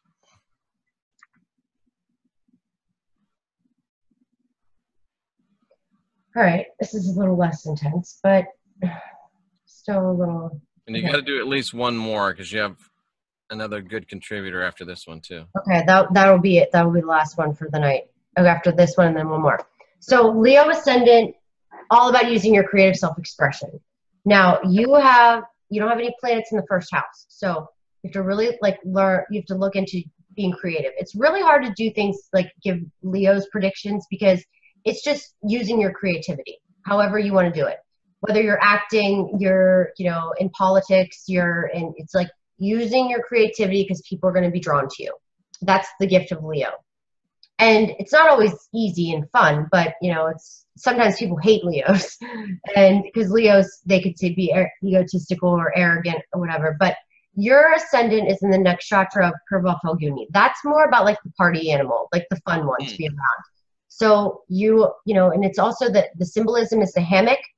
So I don't want to say you can be lazy sometimes, but there's something about you that, you know, it's like you want to make something that's like that residual income, that something that's easy. And you have the Lord of the First goes into the 8th house. So this is all about uncovering secrets. And you have 2 planets in Pisces, Sun and Venus. So you have a lot of 8th house, you know, energy. So astrology, occult, CIA, mafia, inheritance, like occult, CIA. You just want to know the facts. You want to know. Now, this is also something you could be good with money or finances. You could be good with, you know, just do something with taxes or, you know, this is just random miscellaneous things. But it probably not because it's in Pisces and it's in the nakshatra of Uttara Bhadrapada, which is all about mystical healing, telepathic people that are very in tune to psychic abilities. You want to talk to dead people, you can talk to dead people or paranormal things. And you have also, your moon is in Scorpio and Anurata. So watch my Scorpio series because you think how I act. So you're a natural detective and you would be really good in real estate too. Also, maybe some issues with children. So you could have like a lot of kids, or you might have some, you know, some separation from your kids, possibly. It's not necessarily true, but you know, there's Rahu's in the 5th, and I've met people that had literally just somebody had 9 sons, you know, so it can go either way. Rahu and Ketu are unpredictable, but there's a lot of you have some focus in your 5th house and 11th house. So your 5th house is your creative self-expression. Go figure, you're a Leo, so you probably get a little lost with how to use your creativity in the right way. And then you have Ketu in the 11th, which is you might rely on networks and groups and people and circles, and then they end up stabbing you in the back and being like, you have some issues there. Okay, so, but it doesn't matter, you're good with it. But point is, you know, that's what I'll say. And you're definitely somebody that wants law and order, historian here. You just want the facts, you want the truth, you want, you know, and you should have a channel, a conspiracy channel, or a channel, and you should learn astrology. Mostly everybody that I do charts for, all should be astrologers. It's funny. Interesting. Yeah. Oh, real quick, transits too. You have had a interesting, well, you're Leo ascendant like Donald Trump, so big changes in your life, big shifts. And, you know, I always say when Rahu goes to your 1st house, or anything that can bring you in opportunities, it comes with a price. So it's never easy. And Rahu is now in your 12th house, so you have to watch out a little bit for hidden enemies. But if you have any like hidden talents and you do a lot of self-reflection now is the time to research and bring your gifts to fruition. And be careful, like don't be drinking and driving anywhere, because Rahu in the 12th can like throw somebody in jail if they do something stupid. And watch your temper. Interesting. Now this person says 12 midnight. I know you always ask, are you sure it's really 12 midnight, or are you just rounding it off? But that's what they say. Was it like 11:59, or is it? No, it's 12 midnight. Because how does that work? Because then so that's the birthday. Then okay, God, just give it to me. We'll see what happens. 07/21, 1966. I think I know who this is. Okay, and then midnight on the nose. 12 midnight. And city? Seattle, Washington. Guys, you know who it is? No. Who? Oh, I thought you knew. I don't know. It just sounds familiar. Heidi, you're gonna have to do just one more because somebody just gave you 50. Okay. So don't give any more. No more, right? No more donations, guys. Thank you so much. I really do appreciate it. I've been at it all day, and I just want to don't screw up here. All right. So you are a Pisces ascendant. Pisces ascendant in the nakshatra of Revati. So you act like I think. So Jenny is a Pisces ascendant Revati. If you watch any of my shows with Jenny, you know, this is all about, now this is crazy because this is dicey. 29 degrees Pisces. You really are on that border of this could go either way. All right. So let's just say that this is a hard chart to do on the spot, but I'll do what I can. So I would say you have Saturn, you're very, there's a lot of restraints with your creativity. So there's a lot of discipline.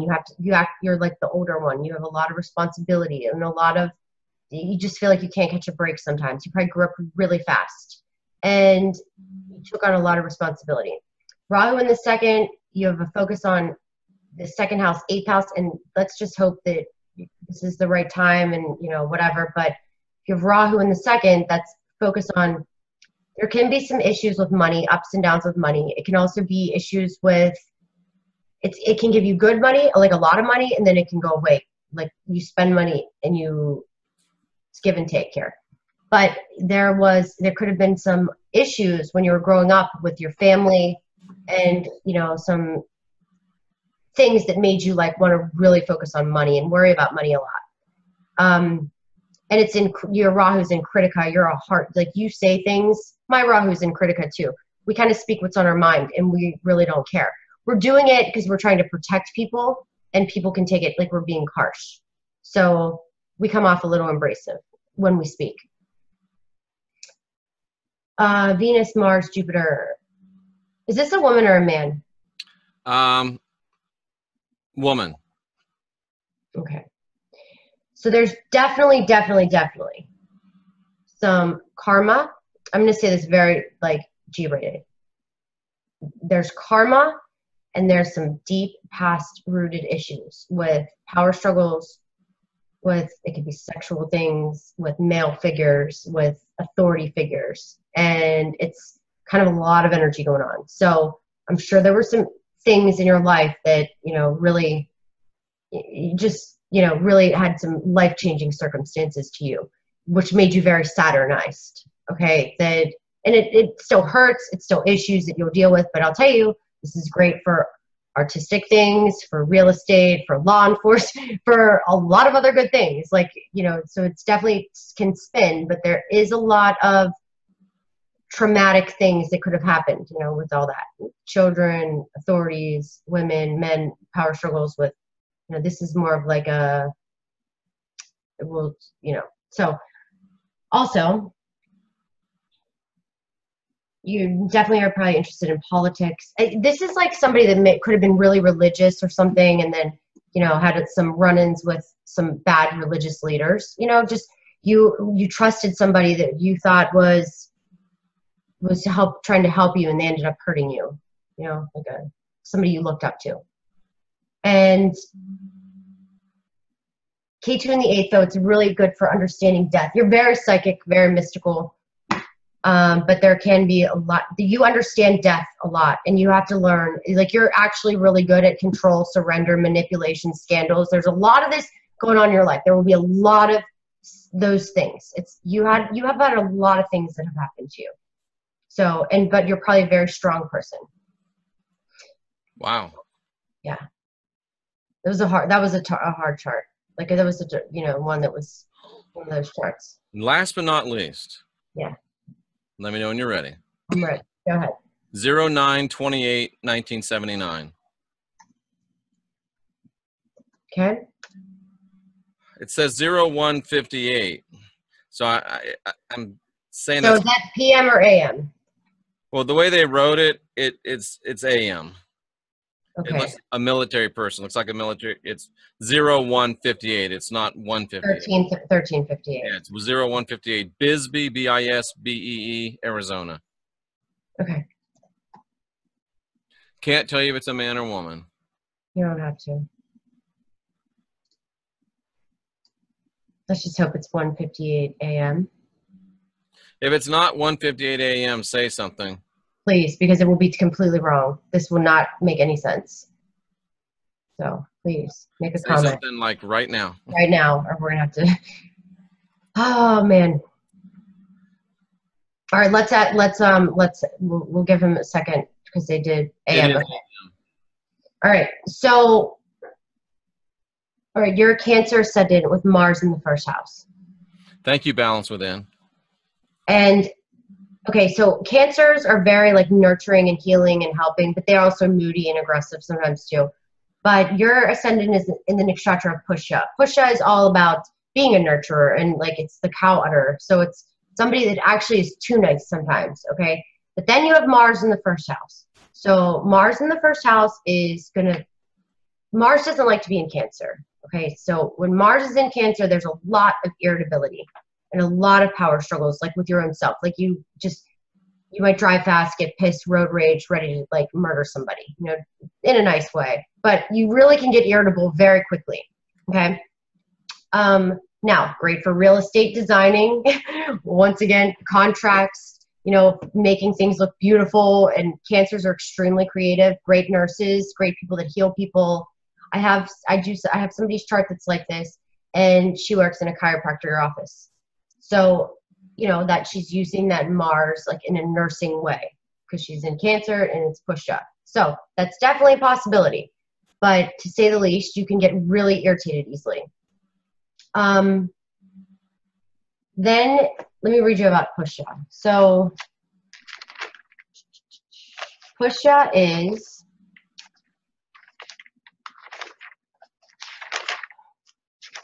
the 8th nakshatra. It's soft-hearted, travel.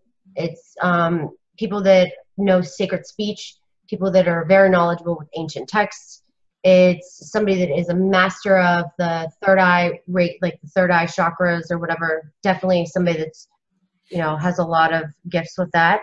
But these people, like the preachers, like you might have been very religious at some point of your life. You might still be. So it's just somebody that has very professors, very religious, close-knit families.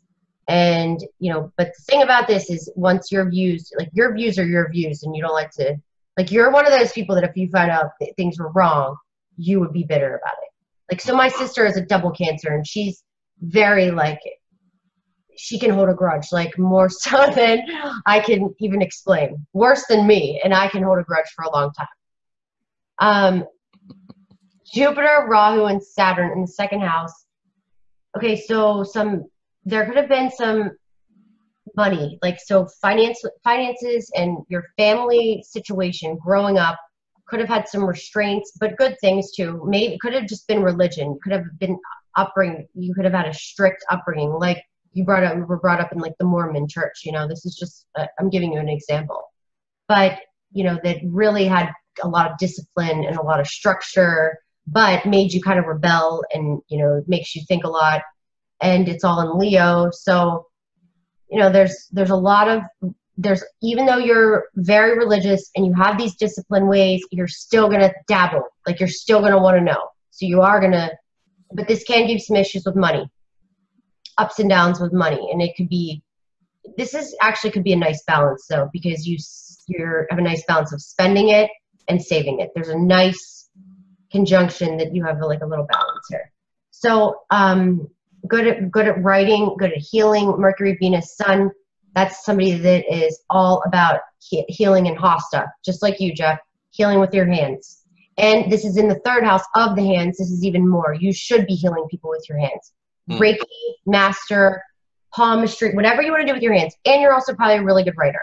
But I would say this is more physically healing with your hands and making people feel better, because it's Venus, it's Mercury, and it's Sun. So Moon in the sixth, Mula. And you think you want to know the facts, you want to get to the bottom of things, the roots. You might like organic stuff, like natural. I don't know any of those terms, but like you're real into like agriculture stuff. Right herbs, right healing with like natural things and oils and stuff like that. So that's definitely all up your alley, and you're probably really into health and healing. You would make like a great coach too, for sure. And then K2 in the eighth, this is like very spiritual, understanding people. There's a lot of, surrender, letting go, but you handle it well, and you want to know the secrets. You want to know the facts. You want to know, you're like investigative mode. So just so you know, you have Rahu getting ready to go into your first house. It just went in there. Rahu in your first house, you're going to be very irritable. So I guarantee you, starting like at this eclipse, you've been getting real feisty. And very, like, your nerves have been tested to every extreme, because Mars in your first house in Cancer doesn't like to be there. Rahu gets there and amplifies things. So I will say you need to be cautious, because you are accident prone. Mars in the first house is somebody that's accident prone. I have it in my first house. It's somebody that's like just gets into weird, can be clumsy sometimes, but then not even just clumsy. Like, you just hit your head a lot, you could get bloody nose, like broken noses and stuff. But Mars is also cars, accidents, blood. So you have to be cautious with accidents. And now especially, because Rahu brings unexpected explosions, be careful. Don't leave anything on the, and I don't want to say this to scare you, but if I didn't say these to you and something happened, I would feel like shit. So you have to make sure you turn off your stoves, because when you have Mars in the first house, you just like go and you just do things and you might forget. So make sure you shut off your curling irons, or you shut off your saws, or turn out your candle. I don't know if this is a male or a female, so I'm just like rambling things off, but you have to be careful. But this is great for bringing you a ton of opportunities to make money, to have big changes and big shifts in your life. And if you're not married, you might meet somebody. If you are married, you might have some issues with your relationship, some fights, power struggles. But you have a lot of big things changing in your life, and it's going to be a year and a half of this. So you have to just calm. And Saturn's going to be on your moon. So this is going to be like extreme.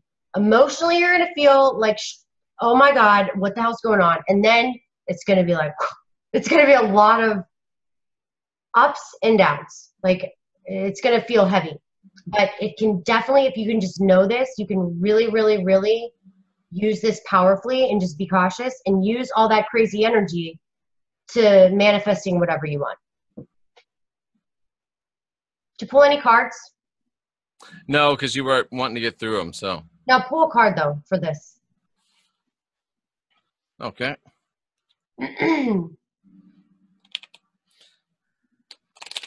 Was just trying to keep the chat room in order. People are talking a lot about that rapper who I won't name that. Oh my God, he's a slime bag. What a put loser. out that rap, yeah. Yeah, that was pathetic. He can't even rap anymore. He sounds like a freaking stubborn, like Stuttering Stanley anymore. He's and oh, guess what? He's got a new album coming out. What a coincidence. You know what? I can't. This is why I don't even like music with words anymore. I just can't stand. I cannot stand any celebrity, like anybody that feeds into anything. I just hate celebrities. I hate celebrities. I hate musicians that sing, that are all on that bandwagon. I just can't stand them. They're all screwed up. How about the guy that was playing in Vegas when the shots went off, and Dana White, the guy that's the head of UFC, asked him to sing the national anthem in Vegas right after that, and he's like, "Oh no, I'm so upset. I don't know if I'll ever perform live again." Yeah. And the next night, the idiot's opening up Saturday Night Live. Yeah. See, you can't trust any of these freaking people. No, you can't. You really can't. And when you know they're all in that ring, those rings and shit, you just, not one of them I can trust anymore. Not one of them. Somebody asked a question. The guy from India asked a question, do Westerners believe in reincarnation? What would you say? But some do that are like, I think you should like think about it because it makes a lot of logistic sense. Yeah. Like in my opinion, it's the only thing that makes sense. This is what I like about reincarnation. This is what I pulled. This is interesting. What is it? The devil. Yeah. Okay. So big changes, lots of powerful energies going around. Like you said, it feels like, lots of stress. Lots of stress, but it feels like there's chains on you, but those chains could be slipped right over your neck. So they're not really chains. They just feel like they're chains. Okay. So I'm starting to get familiar with this card because what is this? Like this is a lot of work, lots of hurdles, lots of, this is a lot. You just won't do the major arcana, will you? You got to do the whole deck. Yeah, no, I play with the whole deck. Do the major arcana. You're like, no. No way. Because I got to learn these things. The best thing to do is throw yourself in the fire and learn. So okay, so maybe that's something that we should talk about because I said that, but you really need to calm like that Martian energy down. You are going to be tested to the extreme. And you need to be, like you said, caution is in order, not doing anything, not being fearful, but be cautious and take, ordinary precautions. And it's not as bad as you think it is. It just looks bad. It's really not bad. Yeah, right. King of Pentacles, that's a great card, right? That looks like a great card to me. Yeah, money. So it's good to be the king. Yeah, I mean, here's how I look at this. If you can be like, hold your anger in and hold like the annoyingness and just hold and let go of the chains in a way. Like you will be tested though. You'll be tested to where you end up like really losing it. Like where you feel really stressed. So that breaking point of the no return where you can make some bad mistakes. So you just have to know that, but you have a lot of planets in Virgo. So I feel like you're fine. Like your sun's in Virgo, your Venus is in Virgo, Mercury's in Virgo. When you have all those planets in Virgo, these people can calm this down, luckily. So. Absolutely. Very interesting stuff. Did that make sense to anybody in here? I mean, did you see if they said yeah, no, yeah, no? Who is it? Is that M, the MCs? Let me see. It could have to do with relationships. Yes. I wonder if this has to do with relationships because I just pulled the Lover's card. Why is everybody a tranny now? They say that somebody saw Jason Aldean saying it was a woman. I mean, come on, man. Everyone that's a woman's a man. Everyone that's a man's a woman. Yeah. I don't get that stuff. God, I know. It's so crazy. This world is just so crazy. This world, has the world gone crazy, or have you? That's a question you have to ask. Oh no, I'm about as sane as they get. Yeah. I am. Yeah, I am. There you go. I am. All right. So do we have That any was more good questions? stuff. Yeah, Jeff. Do we have any questions? Can we ask a Rod? Oh, can I ask a Rod a question? I had a question. Did you ask it anything about the shooting? No. Would you, or you don't have to if you don't want to? No. What do you want to know? I want to know a little bit about the shooting in Vegas. Well, you know it only does yes or no questions. I know. Yeah. So let's bring these rods out now. Let's rub them on the cat first. Bring the cat? Where's the cat? No, I'm rubbing the rods on the cat. Okay. Cleanse them. Okay, and you make these, right? So Jeff these. order these rods. And let me tell you something about And these. I just caught up with all the orders, so I'm ready to go again. My God. Let's just say Jenny and I have asked Rod questions a lot, and they have been, just like I say about Jenny with the tarot, you know, and Jeff is right on with these tarot cards too, but Jeff and these rods, whew, like crazy things have happened and been very accurate. Now, Davey from Scotland wants everyone to know that he is not a tranny. Just so you know. Yeah. So what questions do you want to ask? Okay, I want to know. Ms. Vandenberg? I would like to know,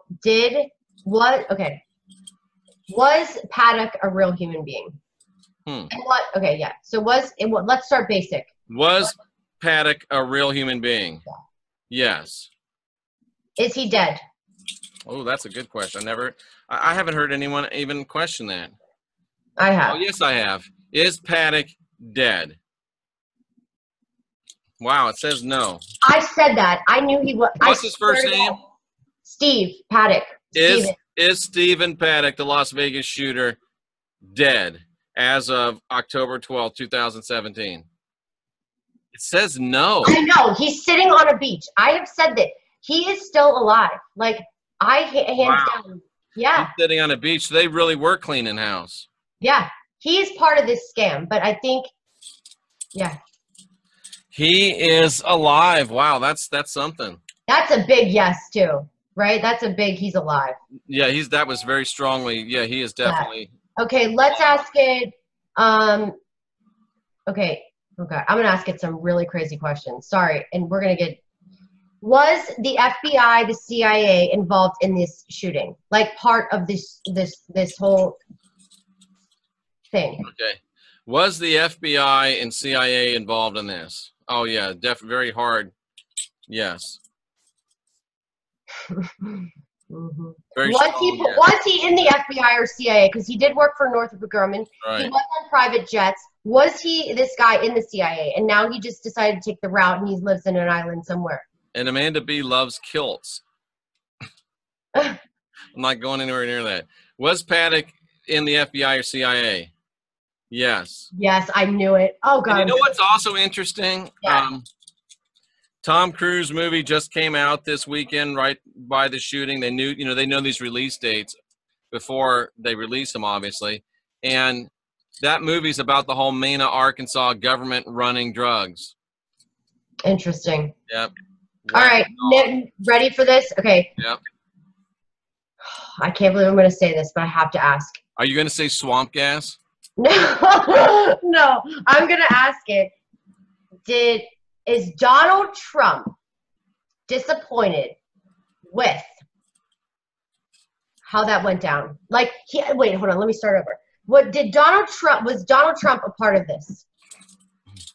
Was Donald Trump involved in the Las Vegas? And wait, let's clarify. Was he on the bad side? So, did Donald Trump have any nefarious involvement in the Las Vegas shooting? You ready? Yes. No, not at all. Yes, I knew it. I fucking knew it. Okay. Not at all. Is he very disappointed in what is going on? And 2 people died on the set of that Tom Cruise movie, according to Virginia Robbins. God, I knew it. What do you mean, is he disappointed? Like, is he, like, extremely upset, disappointed because he knows what happened? Like, he knows. Like, is Donald Trump aware of that everybody is sketchy and everybody's out to get him? Does Donald Trump know that everybody is out to get him? Oh, yeah, absolutely. Does Donald Trump know the story behind the story about Las Vegas? He knows part of it, yeah. Is he disturbed by it? Is Donald Trump disturbed by the whole Las Vegas, the totality of the Las Vegas event? Oh yeah. Does Donald Trump have good intentions? Sorry. There we go. That's a good question. This is what I want to hear. This. I know these answers, but let's ask this one first. Is Donald Trump probably a little brash? Yeah. Does Donald Trump say some things that he probably shouldn't? Yeah. Yeah. Does Heidi? Yeah. Does Donald Trump have good intentions? Yes, absolutely. Powerfully. See, look at those things swinging. Boom. Yes. I knew it. Sorry, guys. The rods always are right, too. Those were like solid yeses. Those were very solid. Yeah. Those were wonderful. All right. I do make these all by hand, by the way. God, this is amazing. I'm going to sleep well tonight. You know that? Good. Aren't you? Doesn't that make you feel good, though? Like, this is right? Is Donald Trump's hair CGI? No.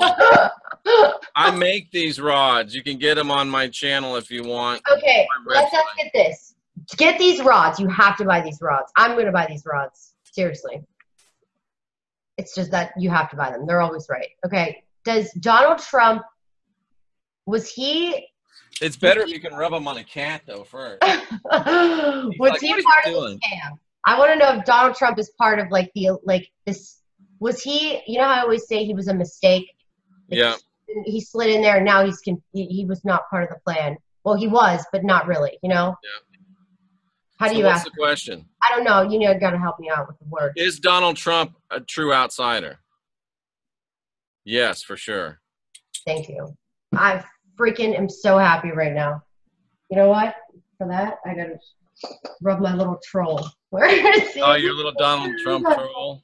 Yes, Very that makes nice. I'm so happy because I knew it. And I'm so glad. These weren't even These weren't even answers that were like, oh, maybe, you know, and let me tell you, that's how I know his intentions are. It's like, he's really a mess right now. I think people are, oh God, I'm so happy. He's so tired. He's tired of it. He really is. Yes. He is actually probably sickened of what this country and what the things that he is up against. Is Elvis alive? No, he's not alive. Oh, my neighbor asked me this once. Is Tupac alive? Tupac? Yeah, is Tupac alive? Tupac alive? No, Tupac is not alive. I figured he was dead. Tupac is not alive. Lee Goldman thinks you're very cute with the Trump troll.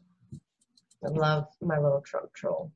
The little Trump troll, absolutely. What I will else? say this: when we did the show with you and myself and Jenny, and you guys are saying that Charlie Hodge killed Elvis, and the rods are saying Charlie Hodge killed Elvis, I'm saying I know everything. I know you were really upset. I'm like, there's no way, they're not right. And then I came across this really old interview with Elvis's doctor, and Elvis's doctor said that some person in his inner circle killed him, and they bleeped out the name and kind of smudged it, but I swear by reading lips he said Charlie Hodge. All right, we got to ask it now because I just did Kurt Cobain's chart. That's so hard for me to say. It's upsetting, I know, Jeff. Because I know Charlie. Charlie was a good friend of mine. He's dead though, right? Mm-hmm. Yeah. All right, well, you know what's sick? But he could have, like Jenny said, he was MK Ultra and didn't even know, may not even remember doing it. Yeah, I guess. You know, I don't really know much about that, but apparently it happens, you know? So, and just like that book, and what was that thing that she had? And he had that book, and in that book there was the sign, the thunderbolt or whatever. Oh, that's the book I have. My yeah. My notepad that I got at Graceland. Yeah, TCB though. What does that mean? Well, it means taking care of business, but you're like, no, it's all about Charlie. Charlie did come up with this.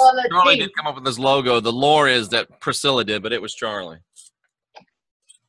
And Jenny says that the Thunderbolt's all about MK Ultra. Yeah. All right, now I have one other question. We got to ask it because I just did Kurt Cobain's chart, okay? Yeah. And I have my own assumptions about that. Uh-huh. I know nothing about Kurt Cobain, by the way. I don't either until I looked at one of his music or anything. So it was, okay, Obviously, Kurt Cobain had a drug addiction problem. Yeah, I know that much. Clearly, was Kurt Cobain like was he murdered? Let's just start with simple. Let's move on the cat first. Was Kurt Cobain murdered? Cats have good energy. I'm not just being silly. No, I know. Okay, was Kurt Cobain murdered? Yeah. Yes. Yep. Okay. And I have no. Knew it. Okay. Did his wife have an involvement, or his friends? It was somebody and his friends. So either I shouldn't even say this because they're probably gonna come kill me next. But it's all right. Only the good die young. Okay. Isn't it easier to ask how many of his friends Courtney was not sleeping with? Yeah. So did Courtney get him Did she get him killed? Okay. Did Courtney get him killed? And did his friends have a part of it? Those are my two other questions. Did Courtney kill him or did she get him killed? Oh, okay. You could start out with she killed him, but I think she wasn't. She obviously, I don't think she killed him, but I think Did Courtney Love kill Kurt Cobain? Yeah.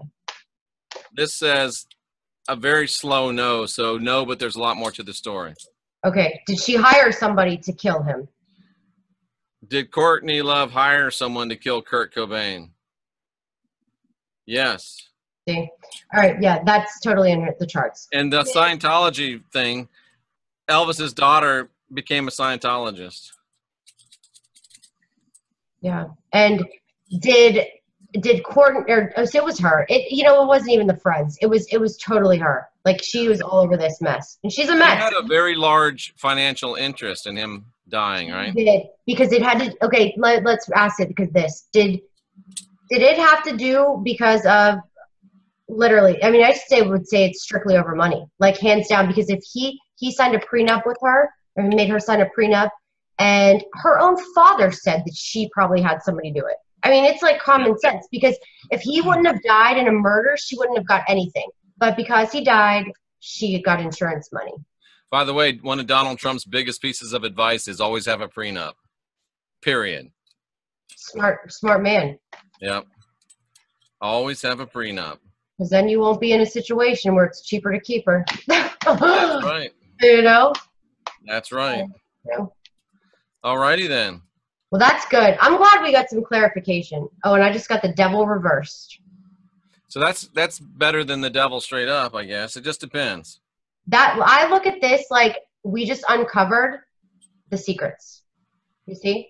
Like the chains are now released. Oh, like, that's true. Yeah. What I'm saying, like, because I don't know what any of these mean, but now I look at like we just uncovered the secret. Oh, is Michelle Obama a man? That's a great question. I kind of want to know that too. Do you really want to ask that? 'Cause see, if it was on my channel, I wouldn't ask it, but it's your channel, so. Yeah, I would love to know that. Yes. Absolutely. Is Michelle Obama? I don't even want.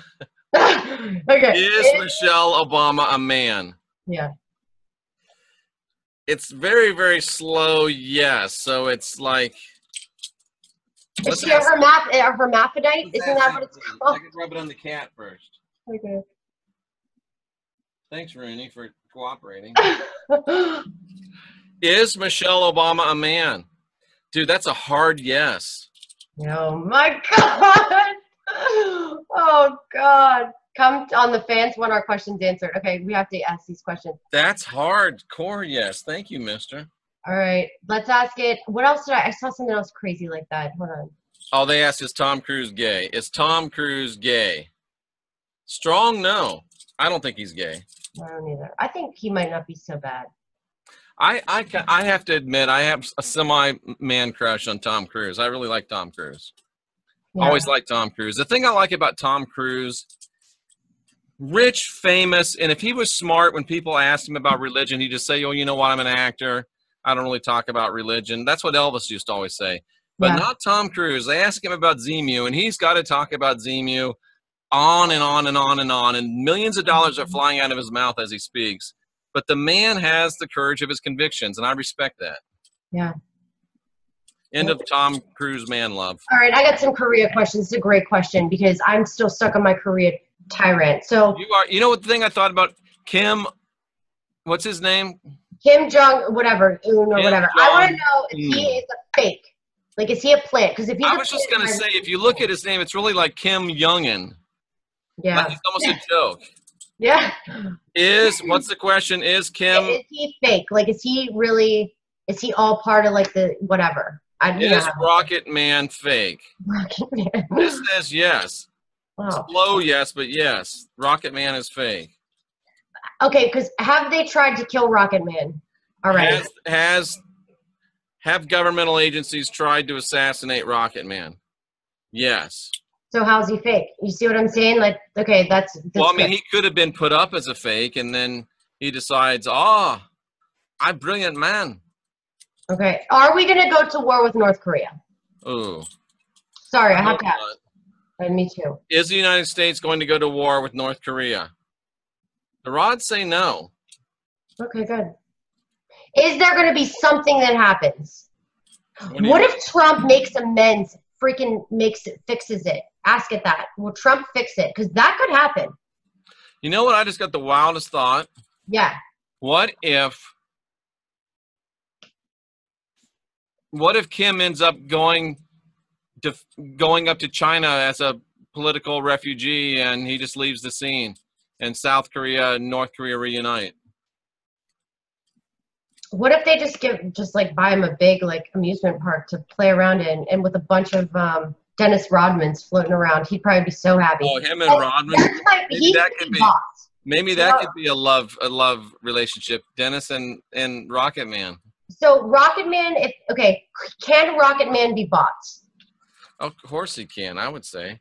Can Rocket Man be bought? Yeah, he can be bought. Okay, so this is what I think my newest tyrant's going to be, I think Trump's going to fix it. I do. I do too. Is that Beelzebub? It was a fruit fly. Yeah. Have you seen that fly flying around Rex? That thing looks like a jet. No. Oh. And he can't kill it. He calls it Beelzebub because it's always there when he's on the air. Oh, God. Okay, so that's good. That's good. North Korea's on. Okay, are we going to have, what else do I want to know? God, I think Trump is going to fix it. I really do. I think maybe that's what's going to be his saving grace, because the way their charts align, once again, and here we go. You want to talk about you can't predict Rahu and Ketu? They have a relationship. Like, they have a past, like if I would have saw their charts together, I would have say it's like a karmic past life relationship. Trump and Rocket Man? No, Trump and North Korea. Like the chart of North Korea. So it could go really ugly or it could be really good. And I think I've even said that. Like, or they could have been past love, like on one of Rex's shows I did. And I said it could even be like their past loves, right? Just, anyway, but that would make sense. And I didn't even think of that. But it's true. I mean, I do think it's strange that. Will there be a huge earthquake in California? Well, yeah, there will, but who knows when? It's obviously it's on a. Let's ask. No, because I think that's something serious. Will there be a huge earthquake in California within 1 year? Within 1 year? Really? Yeah. Yes. Will there be a huge earthquake in California within 1 year? No. 2 years. Are you serious? Yes. Jeff, Will there be a huge earthquake event within 5 years in California? Yeah, we're getting there. No, I will never ask it. I'm never going to ask it that word. I'm never going to say that. Never. Sorry. Crystal, I know it's a great question, but I would never even say that on live. Yeah, I didn't read it. All right, so. Oh, yeah, I would never ask that either. I would never say that. You know why? Never put that out in the ether. Yeah, because, sometimes energy can be passed along. Yeah, we're not going to put that out there. I agree with you 100%. Yeah. And trust me, he's not stupid. He is 15 steps ahead of any of these people. He knows, so. Oh, somebody asked, was 9/11 an inside job? Yes, of course. A black cat showed up on your doorstep. That's a good sign, in my opinion. Black cat showed up on the doorstep this year. I would say good. Well, a black cat showed up on this person's doorstep. Is that good? Yes. Yes. Good. Will the U.S. have a civil war? No. Huh. Is Trump a time traveler? No. Please ask Heidi if she can tell your past life. I mean, yeah, I can give you some clues, but not really. But ask of the rods. Can Heidi tell you your past life? Oh. Can Heidi tell you your past life? It's got to be a no. It's just like, you probably could if you wanted to, but right now, probably not. I'm not really into that right now. Yeah, so yeah, that's what it's saying. She's not really into that. Will Trump, okay, will there be a nuclear war? Will there be a nuclear war? Just that. Will there be a nuclear war? Yeah. Will there be a nuclear war? It says no. Good. Yeah. All right, looks like everybody's got to get back to work. Are nuclear weapons real? Well, that's a good question. It says yes. Yeah, I would say they are. Yeah, I agree too. Yeah, what about Antifa rioting on November 4th? Because it did look dicey. So, will Antifa riot on November 4th? Undecided. okay. I'm not sure what November 4th is. Maybe it's something else. Hold on. Chef. Somebody says, Chef Maga says Jesus is the way. Yeah. Okay. Okay, so Amanda, you like cats. That's because you got a strong Mars in Scorpio, just so you know. Interesting. All right. Alrighty. Well, that's enough. Excuse me, I just yawned very openly. We have been on here for 2 hours, and Jeff, you've done a lot of shows, and you were on 4 hours last night. 5. Do we sleep? Do you and I even sleep? I don't think so. I sleep from 4 till 7:30, and then I take 3 half-hour naps. Who's bisexual? Okay, this is a great question. I do want to know this. Will Pence be the next president? Oh, wow. Last question. We're going to end on that one. Rub him on the cat. He's like, what are you doing? Can you see him? No. He just grabbed the rods. Okay. Well, okay, I got to get rid of this right here. Witchcraft. Bite me with your witchcraft. Will Mike Pence be the next president of the United States? Yes. Damn. Wow. Yeah. Will Mike Pence be the next president of the United States? Yeah. Will Trump is Trump already allowing this to happen because he's burned out?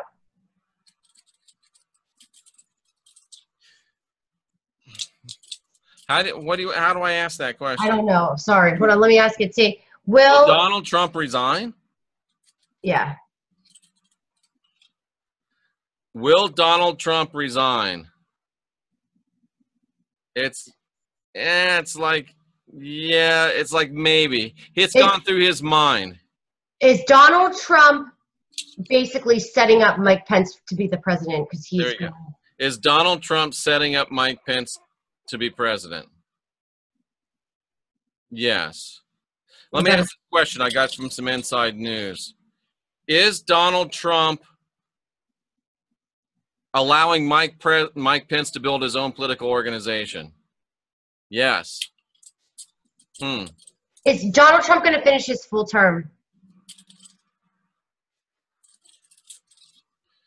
Will Donald Trump finish his entire first term as president? It's not decided. Yeah. Look at that. Let's try it again. Rub him on the cat. I believe Trump's tired. I think he's sick and tired. Will Trump finish his first term as president? Get this freaking whack job out of here. It's like, yeah, I think he probably will. Yeah. He probably, yeah, that man, what an idiot that person was. Mm-hmm. That's an interesting question. Will Ivanka run for president? I think possibly at one time, sometime down the road. Yeah, it looks like she's going to seriously consider it. All right, I got a question. Will Hillary Clinton go to prison? I don't see that happening, but let's see. I think you just so. said that she probably will. Will Hillary Clinton go to prison? I don't think so. And it's like, no, but it's not outside the realm of possibility. She's getting called out on her stuff. Will things be? Will Hillary Clinton's demons come out of the closet? Yeah. Will Hillary Clinton's skeletons come out of the closet? Yes. Yeah, can't wait for that day. Yeah, Okay, I can't wait either. God, I can't wait. She deserves, I mean, people that are that evil deserve to be called out. Yeah. I met Bill. Bill was very, very charismatic, very, very nice. I met her, and she literally scared me. Trump, I'm gonna say Bill Clinton. He's a bad seed. So he might be nice, but He's a wonderful gem of a guy. he's could be a gem, but he's also, he's got his own things. All right. Bill Clinton's a peach. Yeah, right. Bill, that's Doc Holliday was. He's a peach. Won't matter at some point. Oh yeah, somebody. You know what? I have a great question because somebody told me that the whole power grid was going to fail. We were going to go back to the Stone Age. I had to go to the bank and take out money, and I did, and nothing happened. Is that going to happen? You drank the Kool-Aid, huh? I did. I got freaked out. He was like, somebody told me, he was like, look, it's getting shut down. You got to go. I went to the bank, took money out. Is the power grid going to fail? No. I knew it. Are Bitcoins going to be the next? Yes. Well, Bitcoins already are. I know they've already increased a lot, but I already had I've been saying this for months to people. Are Bitcoins going to be like the new credit cards? Why does Bright Celtic Moon shake my head think this is so bad? I don't know. Is that your phone? It's an email, I'm sure. Oh, okay. I thought maybe your ice was tinkling in your glass. I'm like, wow, that's a lot of ice. What's the question? What did I say? Are Bitcoins? No, power grid's not going down. Is the Bitcoins going to, or the Bitcoins? Here, you just ask it. Ask the question. Okay, are Bitcoins going to be like the new way of money? It says yes. Yeah. See, I got to invest in those puppies. Okay. Yeah. And gold. Is gold going to make a comeback? Well, gold's never gone away, is it? Yeah, but is it going to go up? I think silver is going to be. Is gold going to make a comeback? Yes, gold is very important. That was it almost hit me in the face. What about silver? Just go to the, excuse me, go to my website, jeffreydarty.com, hit the store. No, you should not kill spiders. I wouldn't kill spiders. Here's a good question. Oh. Is Lee Veltman a blue avian? No. I have a question. The praying mantis that I played with at my office, literally hand-fed this puppy. Was that giving me a sign? Was the praying mantis at Heidi's office giving her a sign? Yeah, it was. That was yeah? You kind of hesitated a second. Is it just my friend because I'm like Snow White? No way. Yeah. That's interesting. Was the praying mantis at Heidi's office a sign? Says yes. Okay, good. Interesting. All righty, I'm going to put these away. All right, guys. That's all we have for tonight. We've been on here a long time. So that was a lot of fun. And make sure everybody subscribes to Jeff's YouTube channel. It's The Christian Whistleblower. And he has a lot of other things. He has written books. He is an author. You can get his books. He's got a website. It's in the link. I'm going to pin it on the comments below. So, yeah. You already put them away? I did want to know if we landed on the moon, too. Okay. All right, just one more. Yeah, just one more. Did you already asked it if the Earth is flat. What did it say? No? No. Yeah. All right. Did we land on the moon? Hard yes. Okay, did Heidi come from Mars? I would like to know. I have two questions. Did Heidi come from Mars, and was Heidi Indian in her past life? Okay, so did Heidi come from Mars? That's weird. Why would you think that? It says yes. Yeah, I knew it. Did Heidi come from Mars? Yes. Now, are you talking about India or Native American? India, straight up from India. Yeah. Was Heidi? Stop it. Rub him on the cat again. What am I do without the cat? Oh no. Did Heidi have a past life in India? Wait, that was kind of delayed reaction. Did Heidi have a past life in India? Yeah, you did. Okay. But Heidi came from Mars. But I definitely came from Mars. I knew India it. and Mars. India and Mars. I knew it. Wow, that's crazy, man. Isn't it? Not Venus. My Venus is debilitated. Your Venus is debilitated? Yeah, Jeff, you might have came from Venus. Seriously. Show me your left hand again. The palm of your hand. Wow. Show me the palm of your right hand, please. Show me your left hand again. Your Venus is debilitated. Yeah. Thanks. Just confirming it. It's flat, yeah, but it's getting better on your right hand. So you're coming more into your feminine, your sensuality, but you're still kind of. I'm pretty dry. You were born with a debilitated Venus for sure. Yeah, I knew Amanda B getting naughty in the chat room.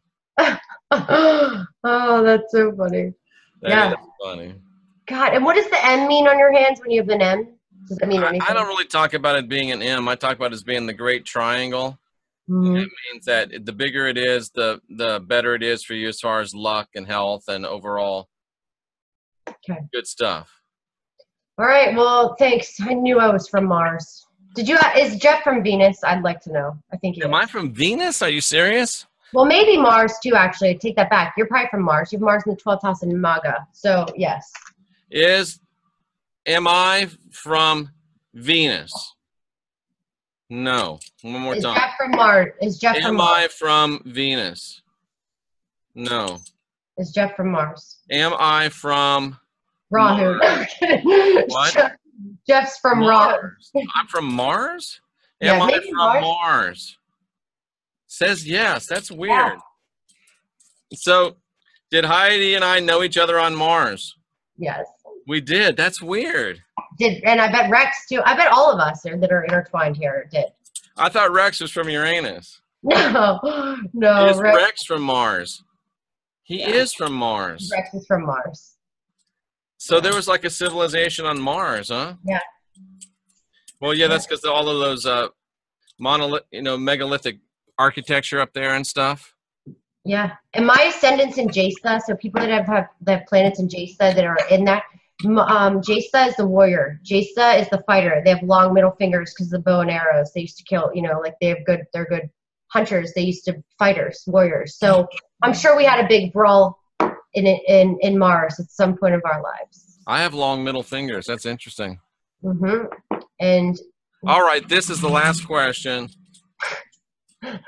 Tom Cruise man crush. Yeah, Jess from Venus. Oh, I forgot the question that she asked. She's asked it like 800 times. Oh, it's Amanda. She's a queen. What did she ask? If she's a queen? No, not that one. Okay. What was it? Did you ask about aliens? Oh, crap. Oh, that one. I think I know the answer to this. Is Bill Clinton a rapist? Yes. Duh. Yeah, he's a rapist. But he's a nice guy. But he's a charismatic rapist. Yeah. Why would he have to rape any woman? It seems like he could just mac his way in there. Yeah. Because it's a power. Rape is not sexual. Rape is power. Yeah, no, and there he's doing people he shouldn't be doing. Yeah. And he probably haven't, whatever. So. I've had a discussion with what's her name? The first one Paula Jones. Yeah. She's not all there. I mean, she's probably a couple fries short of a Happy Meal, but he messed her up bad, I think. Well, I mean, but you can't believe all these women either, because look, that's true. You have to look at each woman as, look, women are sketchy and scandalous, and if they can get some money out of it or try to blow up a spot, they will. So what was the guy's name? The bald-headed guy that was part of their campaign guy, Jimmy Carville. He's like, you never know what you can get when you drag a $50 bill through a trailer park. I mean, there is some truth to that. You want to know something really crazy? So I have something really crazy. It's a funny story, actually. So I have 6,000 connections on LinkedIn. I have lots of connections. I don't even know half of them. I have more connections on LinkedIn than I do subscribers on YouTube. Anyway, but one day I was looking through my connections because I don't remember why, just sending some emails about real estate or whatever. And I am friends with Jeff Epstein on LinkedIn. Help me who Jeff Epstein is. Not a good person. Oh, okay. One of those, like part of that Podesta, the elite thing. He's the island or whatever, or is part of that stuff. And it was so weird. And I don't even know how I'm friends with him. Like because I accept everybody and just say yes, but I have a lot of interesting connections on there. But him, it was really weird. Somebody says if Jenny was watching this, she'd be going crazy. Jenny knows. I told her that. I was like, you're never going to believe this. I told Jenny and Rex. They were the first two people I told. Oh, yeah, Jeffrey Epstein. He's big in. He's with Podesta and them, right? Yeah. Oh, that's he's right. my friend on LinkedIn. Yeah, it's crazy. And he's from New York. And I mean, I don't know. It's so weird. That's just shows he's creepy because he's just friending attractive women. Chicks, probably. Yeah. All right. That's it. All right. One more damn question. Kind of Jeff, you're like me. I know. Did Zionists have a hand in the Las Vegas event? Oh, yeah. Big time. You love that question, Jeff. You loved that one, didn't you? Yeah, that's it. I want to know. Why do you say that? Because I can tell. I can tell that you know stuff about that. Yeah. I'm thinking about making a video that's ISREAL is not. Interesting. Everybody asks me if I'm Jewish. Let me just Has time traveler been abducted by aliens? Yes, but what are aliens? Anyway, so yeah, that was a question that she asked. Is Heidi an alien? Because I think I might be. You just found out you're from Mars. I know. Just ask it if I'm an alien, because I really do believe I am sometimes. Is Heidi an alien? Well, yeah, you're from Mars, so you got to be an alien. Did it say yes? It said yes. Yeah, I knew it. I dropped out of the sky from the stork. I do believe that. Nice. All right. Do we have any more? Or are we done? Are we done with the question? I think let's go. Let's be done. All right. Because we could probably do this all night. We probably could. All right. That was fun, Heidi. Thanks for inviting me on. Yeah, so make sure everybody subscribes to Jeff's channel, and thanks for watching, and buy his books, get his rods. That sounds so funny. And everybody grab Jeff's rods. Yeah, so have a good night, and we will talk to you soon. Jenny and I will be live tomorrow at 3. Have a good night, guys. Let me just shut it off. Make sure I do this right. It's still live. Don't say anything. I know. It takes me a while. That was fun.